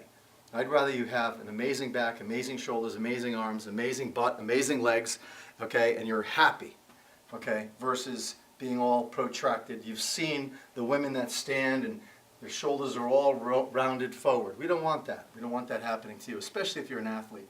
Okay, so that's going to compromise your ability or skill set outside of the gym, which is most important. I set up again these cable machines. They might have machines here as well that the pulleys slide up and down. You could take that, mine do not. You could take that pulley, slide it down about shoulder level.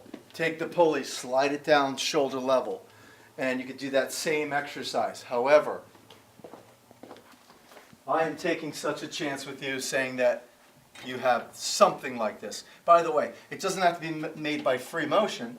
Okay, there are tons of equipment companies that copied the originator, Roy Simonson, who designed this machine, okay, right after Ground Zero, because this machine was Ground Zero. And as soon as 9/11 hit, God bless, he immediately changed, literally within 1 week, changed the name of the company from Ground Zero to Free Motion. And they're out of Colorado. So he kind of started this and originated this machine. Look at the 2 pulleys. This transverse plane here, I set number 5. I know this is going to be correct for you. This transverse plane here, I set at number 5. Okay, this up and down arm, I see number 5. It is on 6, but I always go by what I see. When I say number 5, I see number 5. It's not really number 5. I like to say it that way so no one gets confused. I see the number 5. It's set at pin 6. It's in the hole of 6. I see the number 5. So I see 5 all around. I have 4 5s right here. How did I know that? I took my arms and I put them out like this, and each pulley is fingertip across. I'm going to grab these cables. I have set my weight. Here's how you enter a chest press machine and go through the motion. It's called horizontal shoulder adduction.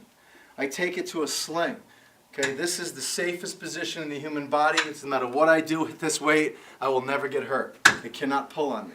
I take one sling, my right sling, and I bring it into my left sling. Now I have both hands in a sling. And look at this.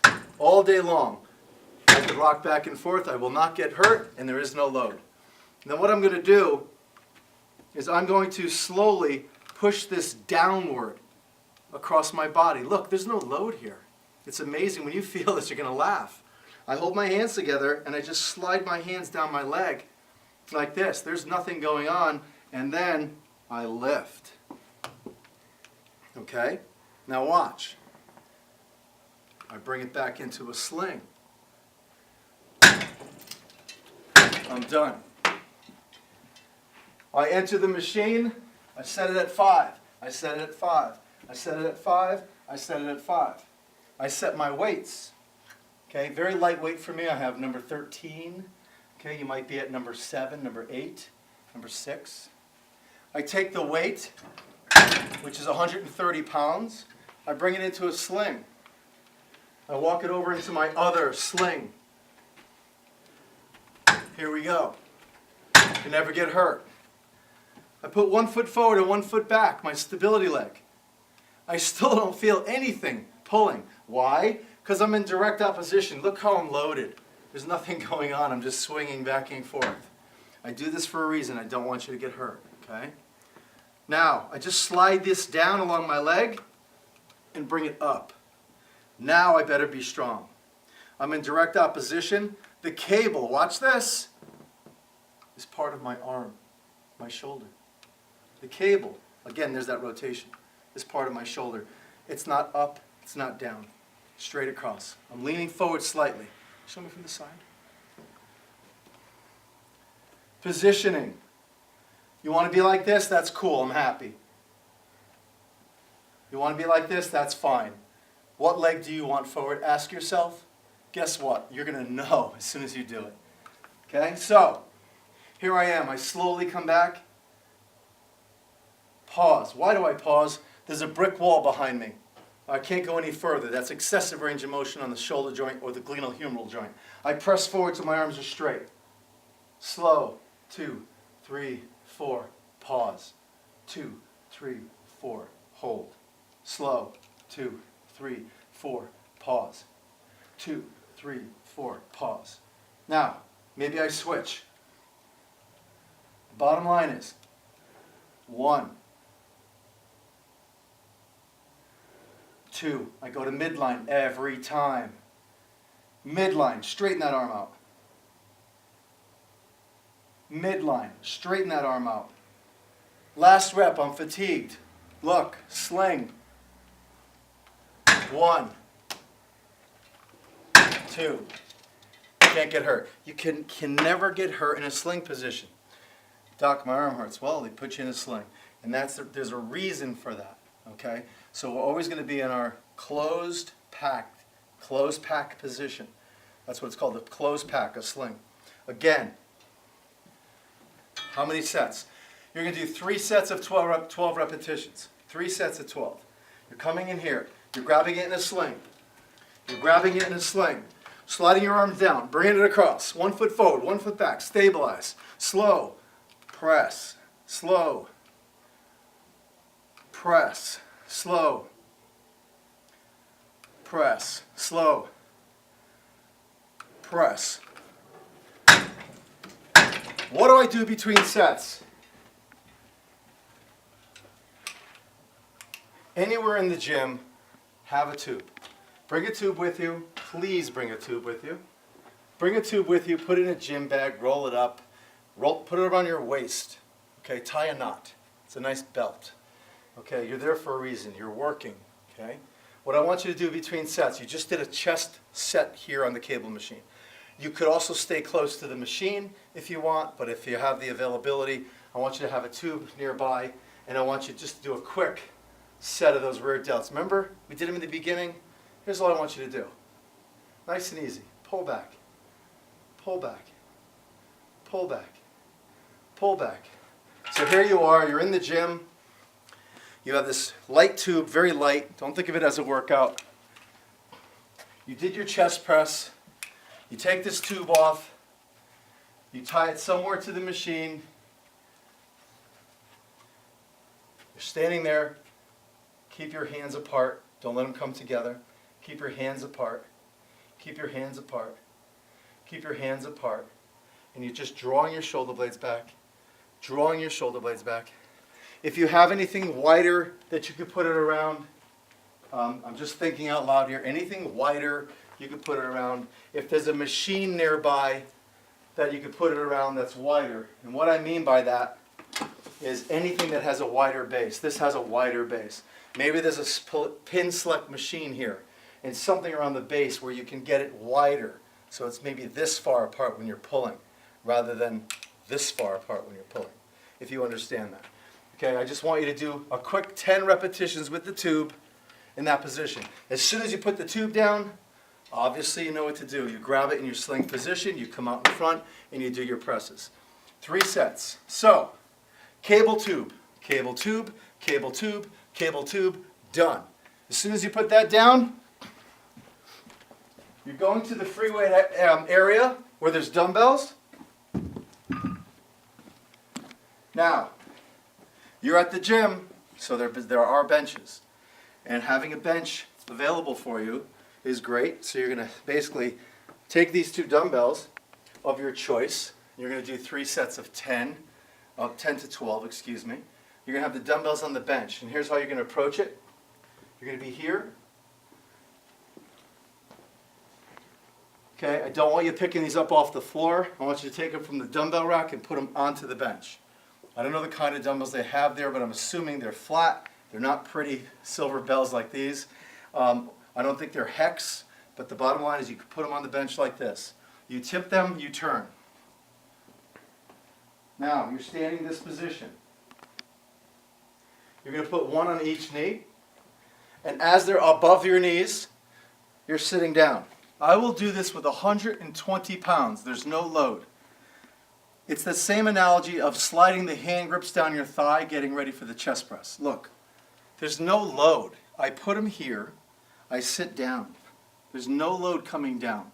It's the opposition of the direction of resistance through the joints as I'm holding here. Now what I want to do is get down flat on my back.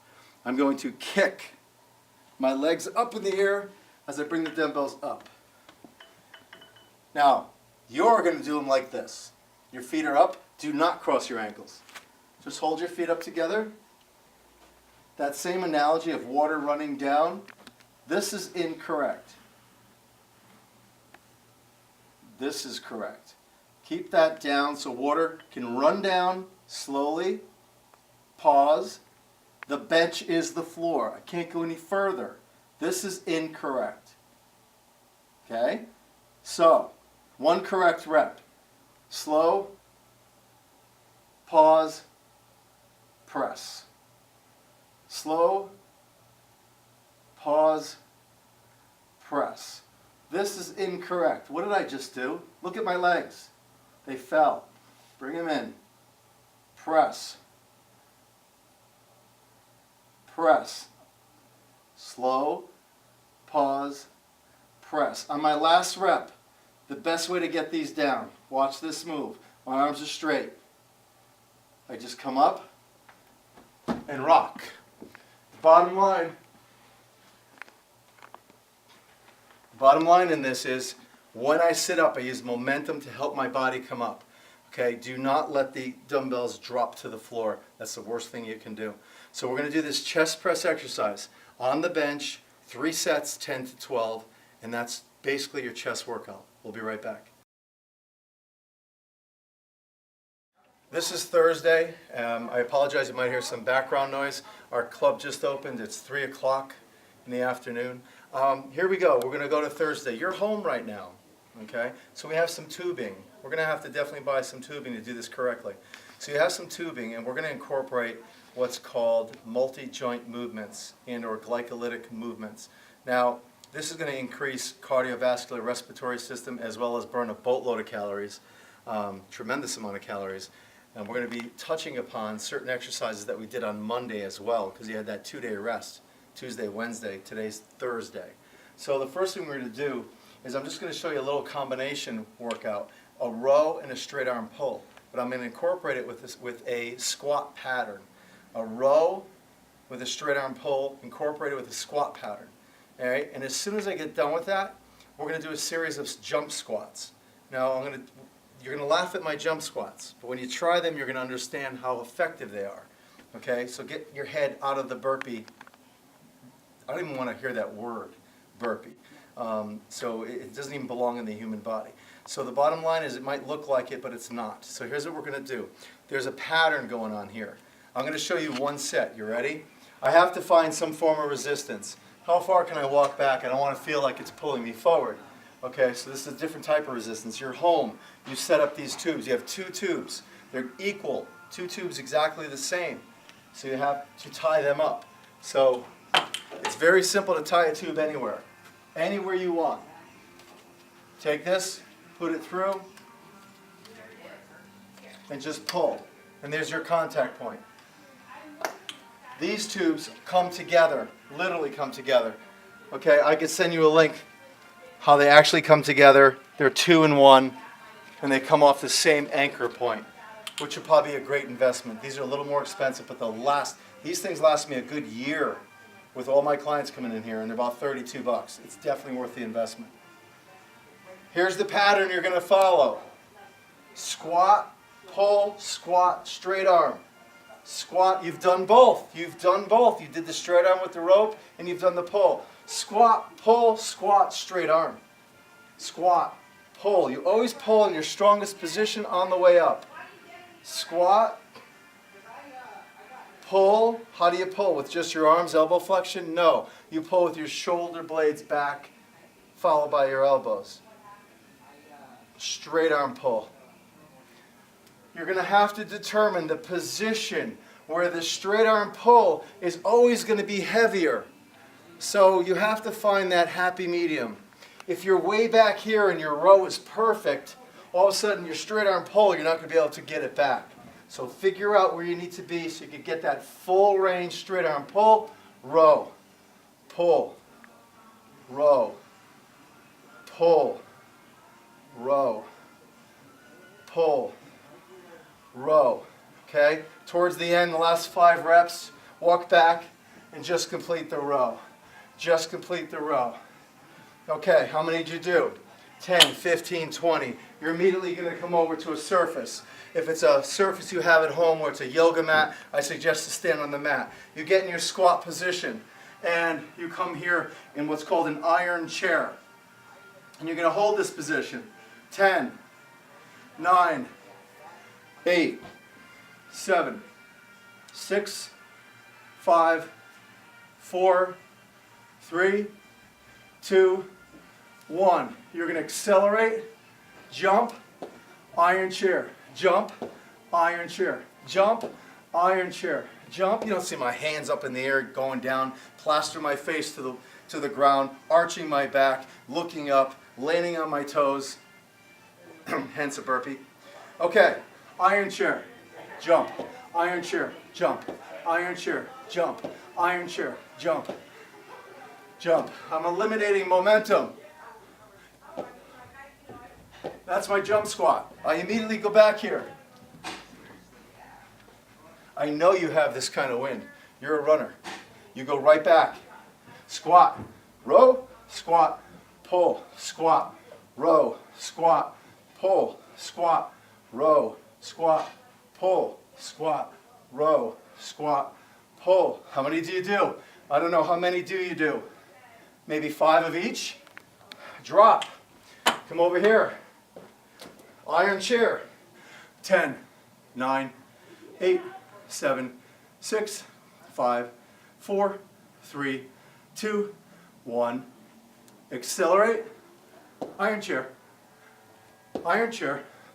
3, 4, 5, 6, 7, 8, 9, 10. Go back. Iron chair. Go back. Iron chair. 4 sets. Let's go over something. In a jump, this is incorrect. This is incorrect. I'm trying to stop myself. I need to be fluid. When I jump and land, I keep going. Look, if this is a squat, nice and smooth, rhythmic and controlled. If this is a squat, nothing changes in the jump. Look what I just did. I'm jumping. I'm still squatting. When I land, I continue to decelerate. Never hesitate. Always decelerate. Remember that buzzword, because you're going to really kill your knees. Okay, and it takes away and you deviate from the goal. So, we did the pull and the straight arm into the iron chair that we held for 10 seconds. Then we jumped. How many times did you jump? 10. Came over here. You did the squat with the pull and the straight arm to over there. And you went back. 1, 1, 2, 2, 3, 3, 4, 4. Stop. We'll be right back. Here's the analogy. I have a sponge, and I'm not going to use the sponge. I'm just trying to give you an idea of what I'm trying to say. So I use an analogy with the sponge and my fingers. So think about the small of your back. Think about the apex of your back or the arch in your back. So if I lay flat, okay, and I put my legs down, I want you to do that for a minute. Just lay on the floor. Okay, remember we're still in Thursday. Put your legs on the floor, just rest by your side. You notice there'll be a small arch in your back. Okay, so you could ask your friend to stick their fingers underneath your back, or you could say, hey, can you fill the gap with that sponge? So I'm just going to roll over and put that sponge under the small of my back. And I'm going to pretend that that sponge is full of water. I'm going to bring my feet up. And then I'm going to cue you, or you're going to cue yourself because I'm not there. I'm going to say, can you just let all that water out of the sponge? So I just pressed the small of my back against that sponge. And what happened? Anatomically, what happened is I basically flattened my back out. I unfortunately, for the sake of the exercise, actually make my back a little weaker, but I'm engaging some muscles that I was not aware of. So a straight spine is a weak spine, but for the purpose of this exercise, because we're not loading the spine, it's okay. See, there's where you fall into that position. So here I am. I'm going to flatten that sponge out underneath the small of my back. So I'm going to remove the sponge for a minute, and I'm going to have that same analogy where I'm actually putting fingertips under my back, holding it tight. I'm going to bring my legs off the ground. I'm going to do one crunch. I don't like crunches. I don't like spinal flexion. I'm going to do one crunch and hold the position. So I'm going to do, during this entire exercise program I'm about to show you, we're going to train some of the core muscles now. I'm going to keep my abdomen, or the rib cage, as close to my hip as possible. Look, I'm clapping my hands together. I'm squeezing the water out of the sponge. There's a lot going on here. I'm going to stabilize my hands, fingertips on the ground, and I'm going to send the leg out. It's going to pull on the pelvis. That volume now of the sponge went from a 10 to a 1. That's not good. What do I have to do? I'm going to squeeze the sponge, tighten the core. I use the core, general speaking. I'm going to tighten the superficial muscles of the rectus abdominis, the abs, the six-pack abs. I'm going to tighten those to keep my position. I'm going to send the lever arm out. I'm going to draw that water out of the sponge and bring it back. I'm going to draw the water out of the sponge and bring it back. So this is the motion and the position that I'm going to go through.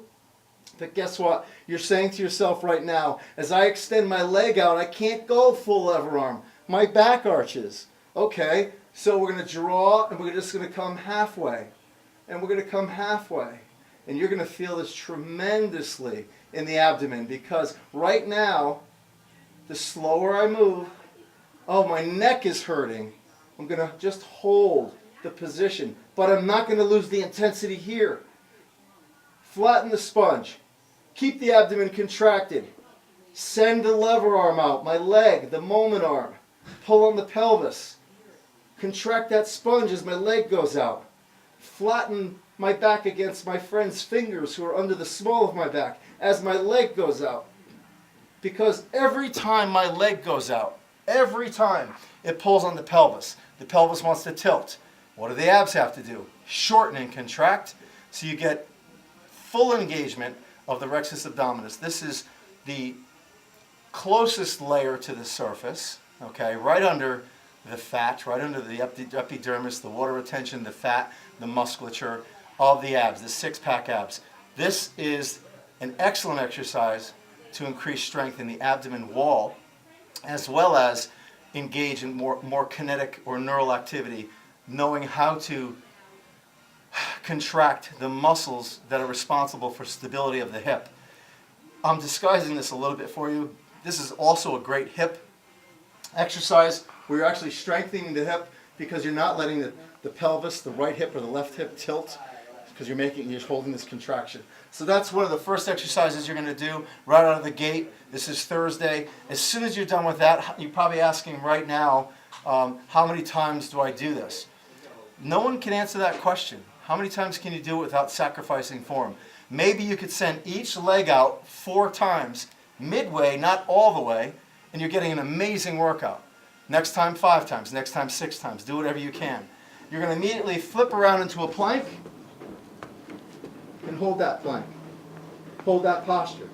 Watch what I do with my knees. Right now I'm not feeling it in my abdomen at all. So I just drop the knee. Hold the position. Alright, I'm feeling good. I feel it in my abs. This is incorrect.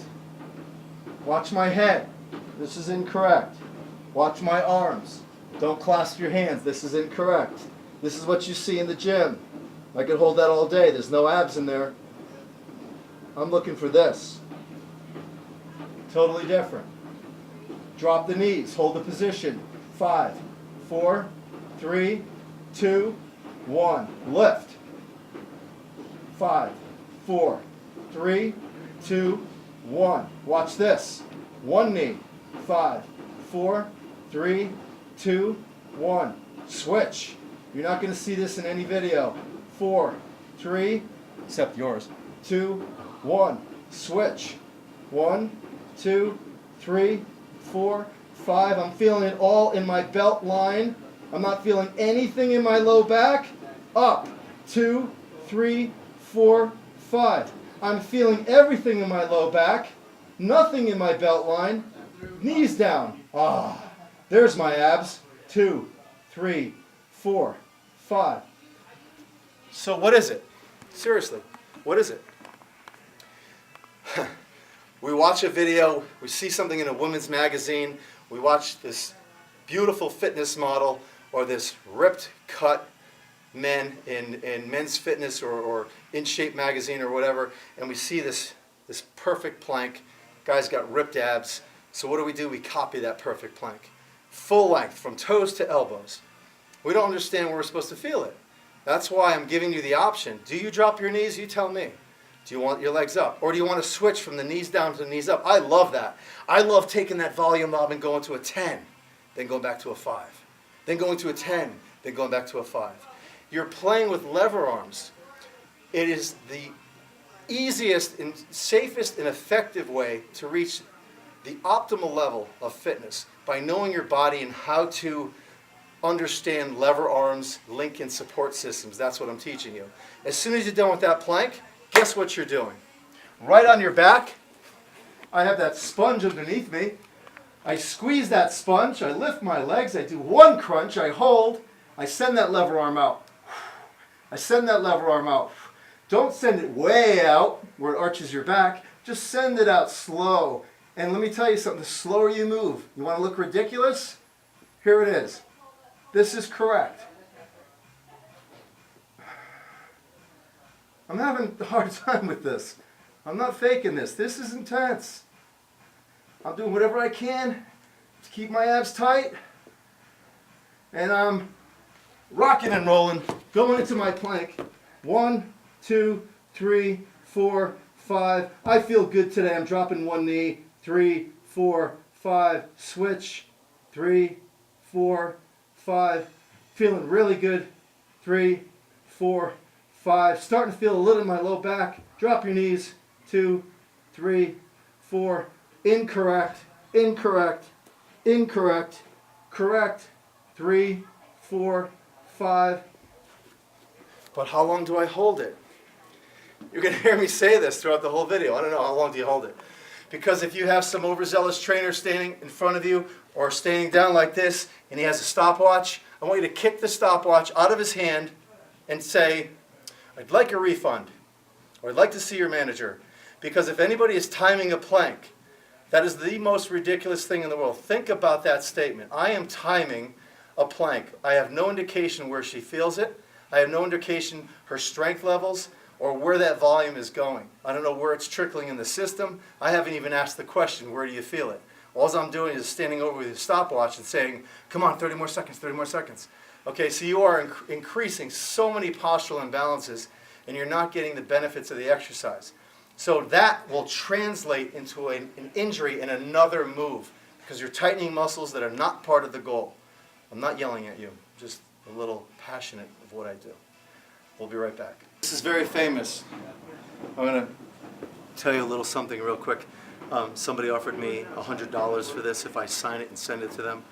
I have about 200 videos on YouTube, and this stick became famous because I had it in every single video, and they wanted to know where I got it and how, the creative way that I use it.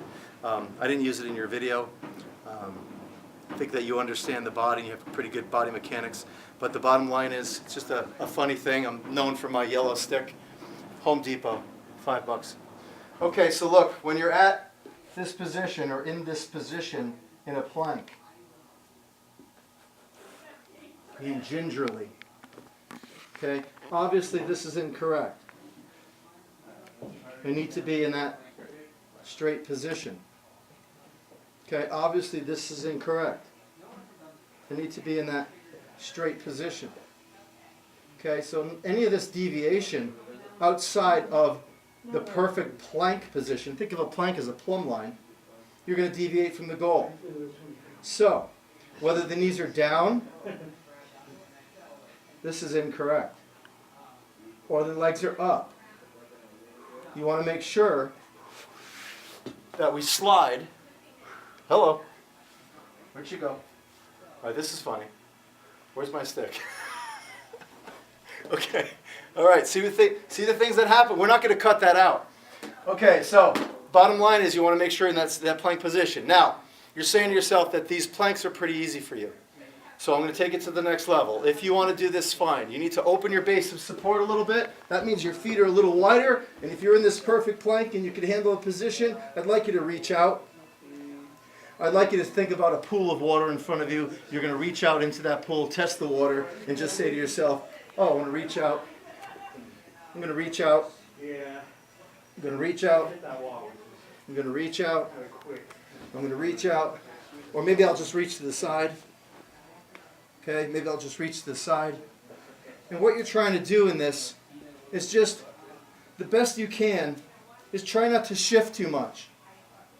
Okay, try not to shift your hips too much. Now, as you're reaching out, you got a 3 contact point. You have an elbow, right, and 2 feet, because one arm's coming out. So you're releasing contact with one arm. So as I'm here and I reach forward and come back, that 3 contact point could make your hips shift. If that happens, or you feel it in your low back, what does that tell you? It tells you you're not ready for this exercise. So just stick with the basic plank. Are the results going to be the same? Yes. What are we trying to do? We're trying to alleviate boredom. Okay, we're adding all these different motions and positions and challenging the body to stabilize intersegmentally by just playing with lever arms. You don't have to do this. Make it simple, keep it basic, and after you finish that plank series you saw, and you feel like you do not want to do the progressions, we're going to finish up with some light tricep. I want to make sure I hit your triceps twice. So you have the choice of doing the tricep again, real quick, you're home, it's Thursday, on the bench and the floor. So remember the position. You're here, and you're pressing up.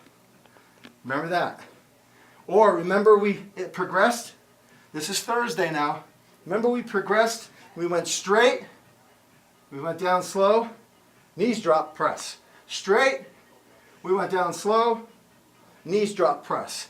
Straight, we went down slow, knees drop, press.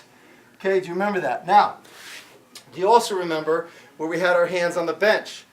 Go back to Tuesday, and you're going to see where we went kneeling bicep, and then we grabbed the bench, and we did that tricep press. You have the option of whether or not you want to do the bench and the floor, the bench and the floor. I'd like you to do a total of 6 sets tricep press. Do you want to do 3 on the bench, 3 on the floor? Do you want to do all 6 on the floor? Do you want to do all 6 on the bench? That is your last exercise of Thursday. And now when we get back, I'm going to give you the option of training on Friday or Saturday. Okay? It's Friday or Saturday. I'm going to go through a series of movements. You pick the day. It does not matter. We'll be right back. Okay, we're back and we're going to go over the lower extremity leg series. And this is a Friday or a Saturday. This is your choice. This is your video. So here's what we're going to do. We have a tube laying on the floor. Okay, remember the links that I sent you, the Amazon links, that you're going to design this tube box. Okay, a box full of tubes, different coefficiencies. You can have red, yellow, green, blue, etc. So this tube is straight out, and I have the arch of my sneaker, and I'm going to step about 12 to 15 inches apart, right on that tube. Then I'm going to grab the opposite ends of that tube. Opposite hand, cross the tubes. Now, if you have pockets, put your thumbs in your pockets. If you don't have pockets, what I'd like you to do is, if you flex your hip, I want you to drive your fist into your hip so they're sitting on your hip. Here's what happens. In the gyms and the fitness centers, you're going to see people like this that are just walking, pulling on the tubes. They're in session, so we have a lot going on here at Results Plus. You might hear a little noise in the background, but the bottom line is, I'm your trainer, so pay attention. Okay, here we go. My hands are in the crease of my hips. I do that for a reason. I want to alleviate any ability for myself to actually lift my shoulder blades. Now, I'm going to keep my feet in this position the entire time. I'm going to walk to the side. As I bring the other leg back with me, I don't want it to drag. So I'm going to lift it. I'm going to lift it. Now, I want you to imagine I have 2 cups, 2 Dixie cups on my shoulder right now filled with water. And I can't spill that water. Here's what you're going to see. Okay, people are rocking, they're walking, their feet are coming together. Hey, how you doing? Okay, they're not paying attention. So here's what we're going to do. We're going to slow that down, steady cam, and we're going to move as slow as we can. Eccentric, concentric. Eccentric, concentric. And we're going to go back and forth. Now what I'm going to have you do is 5 steps to the left, 5 steps to the right, and you're going to do that 4 times. Okay? So 5 by 4. 5 to the right, 5 to the left, 4 times. As soon as you drop that, turn, and you're going to step back into a lunge. But let's go over that.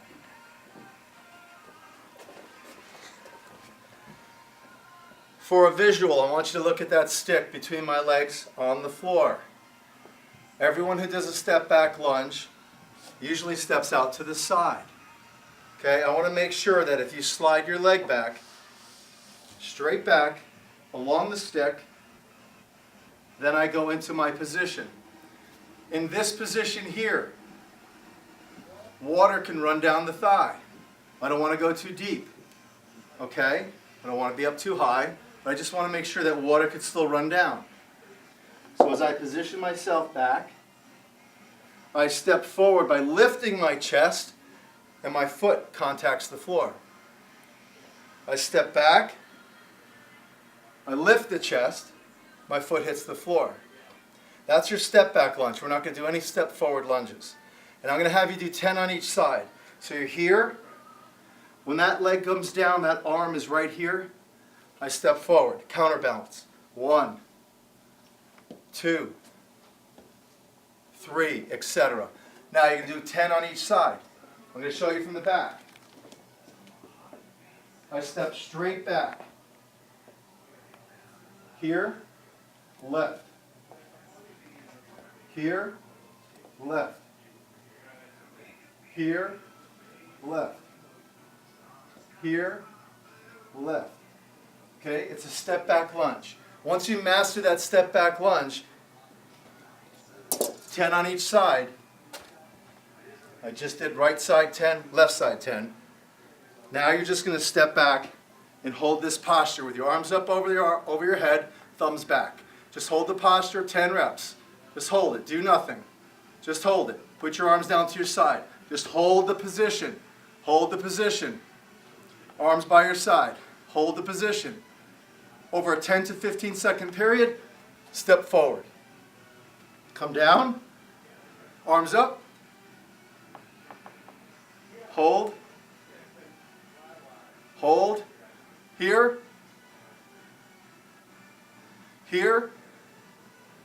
Step forward. I want you to do that twice on each side. Do you understand the pattern?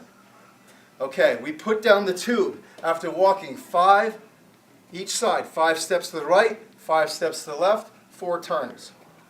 We went to the step back lunge. We did 10 on each side. We immediately went into that static hold. Here and here, 10 to 15 seconds. Okay, what that's called is a triplet. There's 3 exercises that are done that are paired. 1, 2, 3.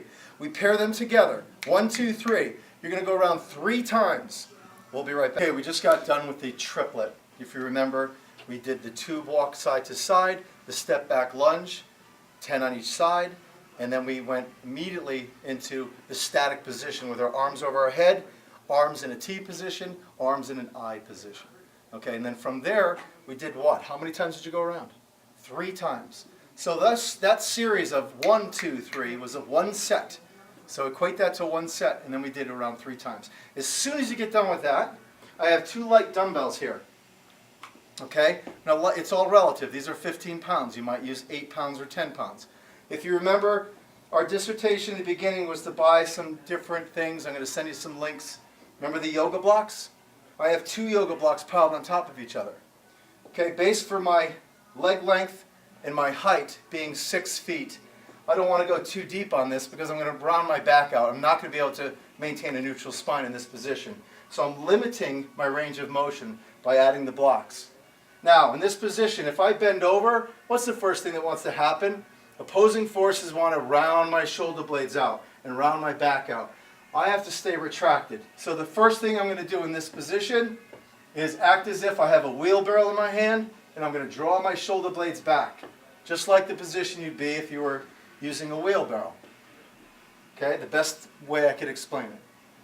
One foot stays contact, I come down, I bend, I tap the yoga block, I stand tall. Come back, tap the block, stand tall. This is incorrect.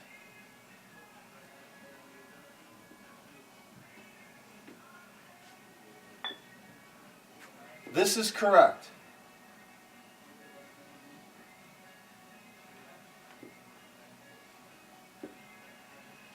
This is incorrect.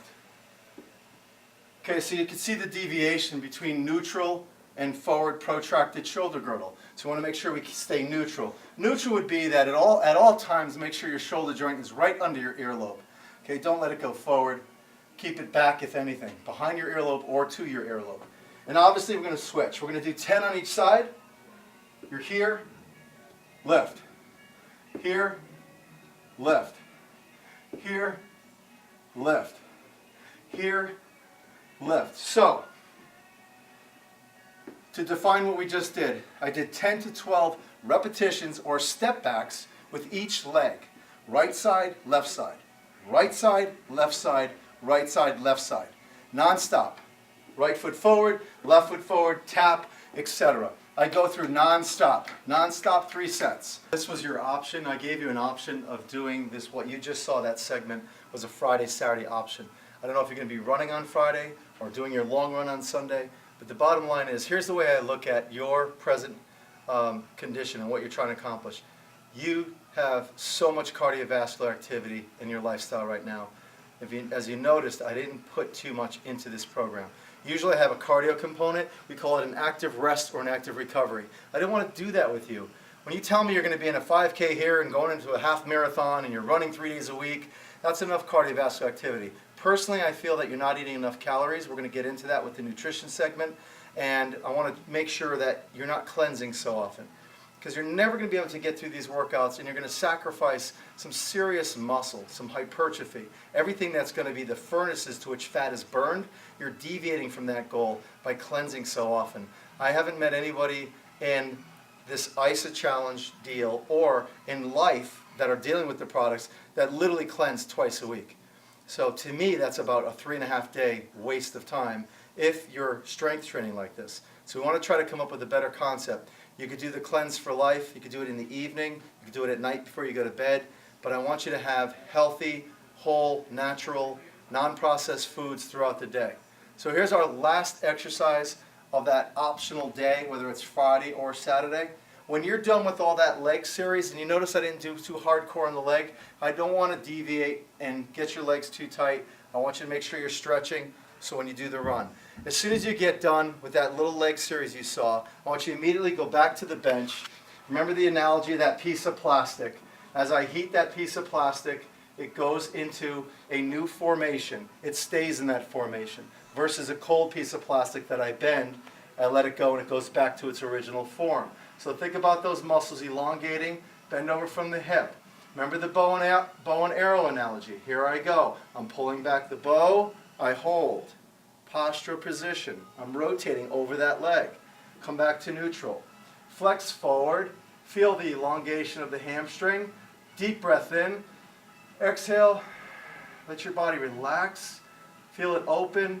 Pull the bow. Hold the position. Come back. Switch legs. Flex forward from the hip. Let your body adjust to the stretch. Feel the stretch. Never pull your toe towards you. You're going to feel that in the gastroc. Never point your toe. Just keep it neutral. I'm flexing from the spine. Do you remember the worst thing you could do in this stretch? This is the worst thing you could do. Don't reach for your toes. Spinal flexion versus hip flexion. We want a hip flex. Get that arrow ready. Pull it back and hold.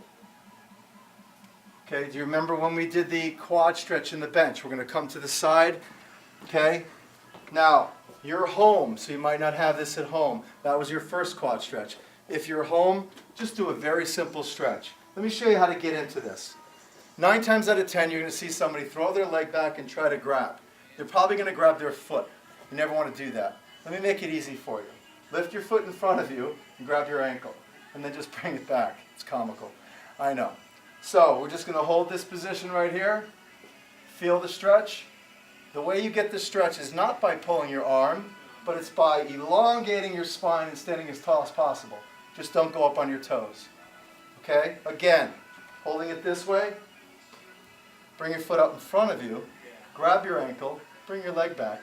Lengthen your spine and hold. These are very old school stretches, but they're going to make a world of difference. Now, if you are an elite athlete and you've been rolling myofascial release, you can incorporate some of that myofascial release as well, rolling the quadriceps, the hip flexors, the calves, etc. I'm sure you've learned that through associates of yours or friends who run on a regular basis. Okay, we are going to do one more series of exercises. We're going to finish up with the hip thrust.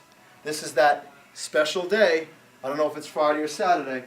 We're going to start with the hip thrust here and go into the dead bug one more time.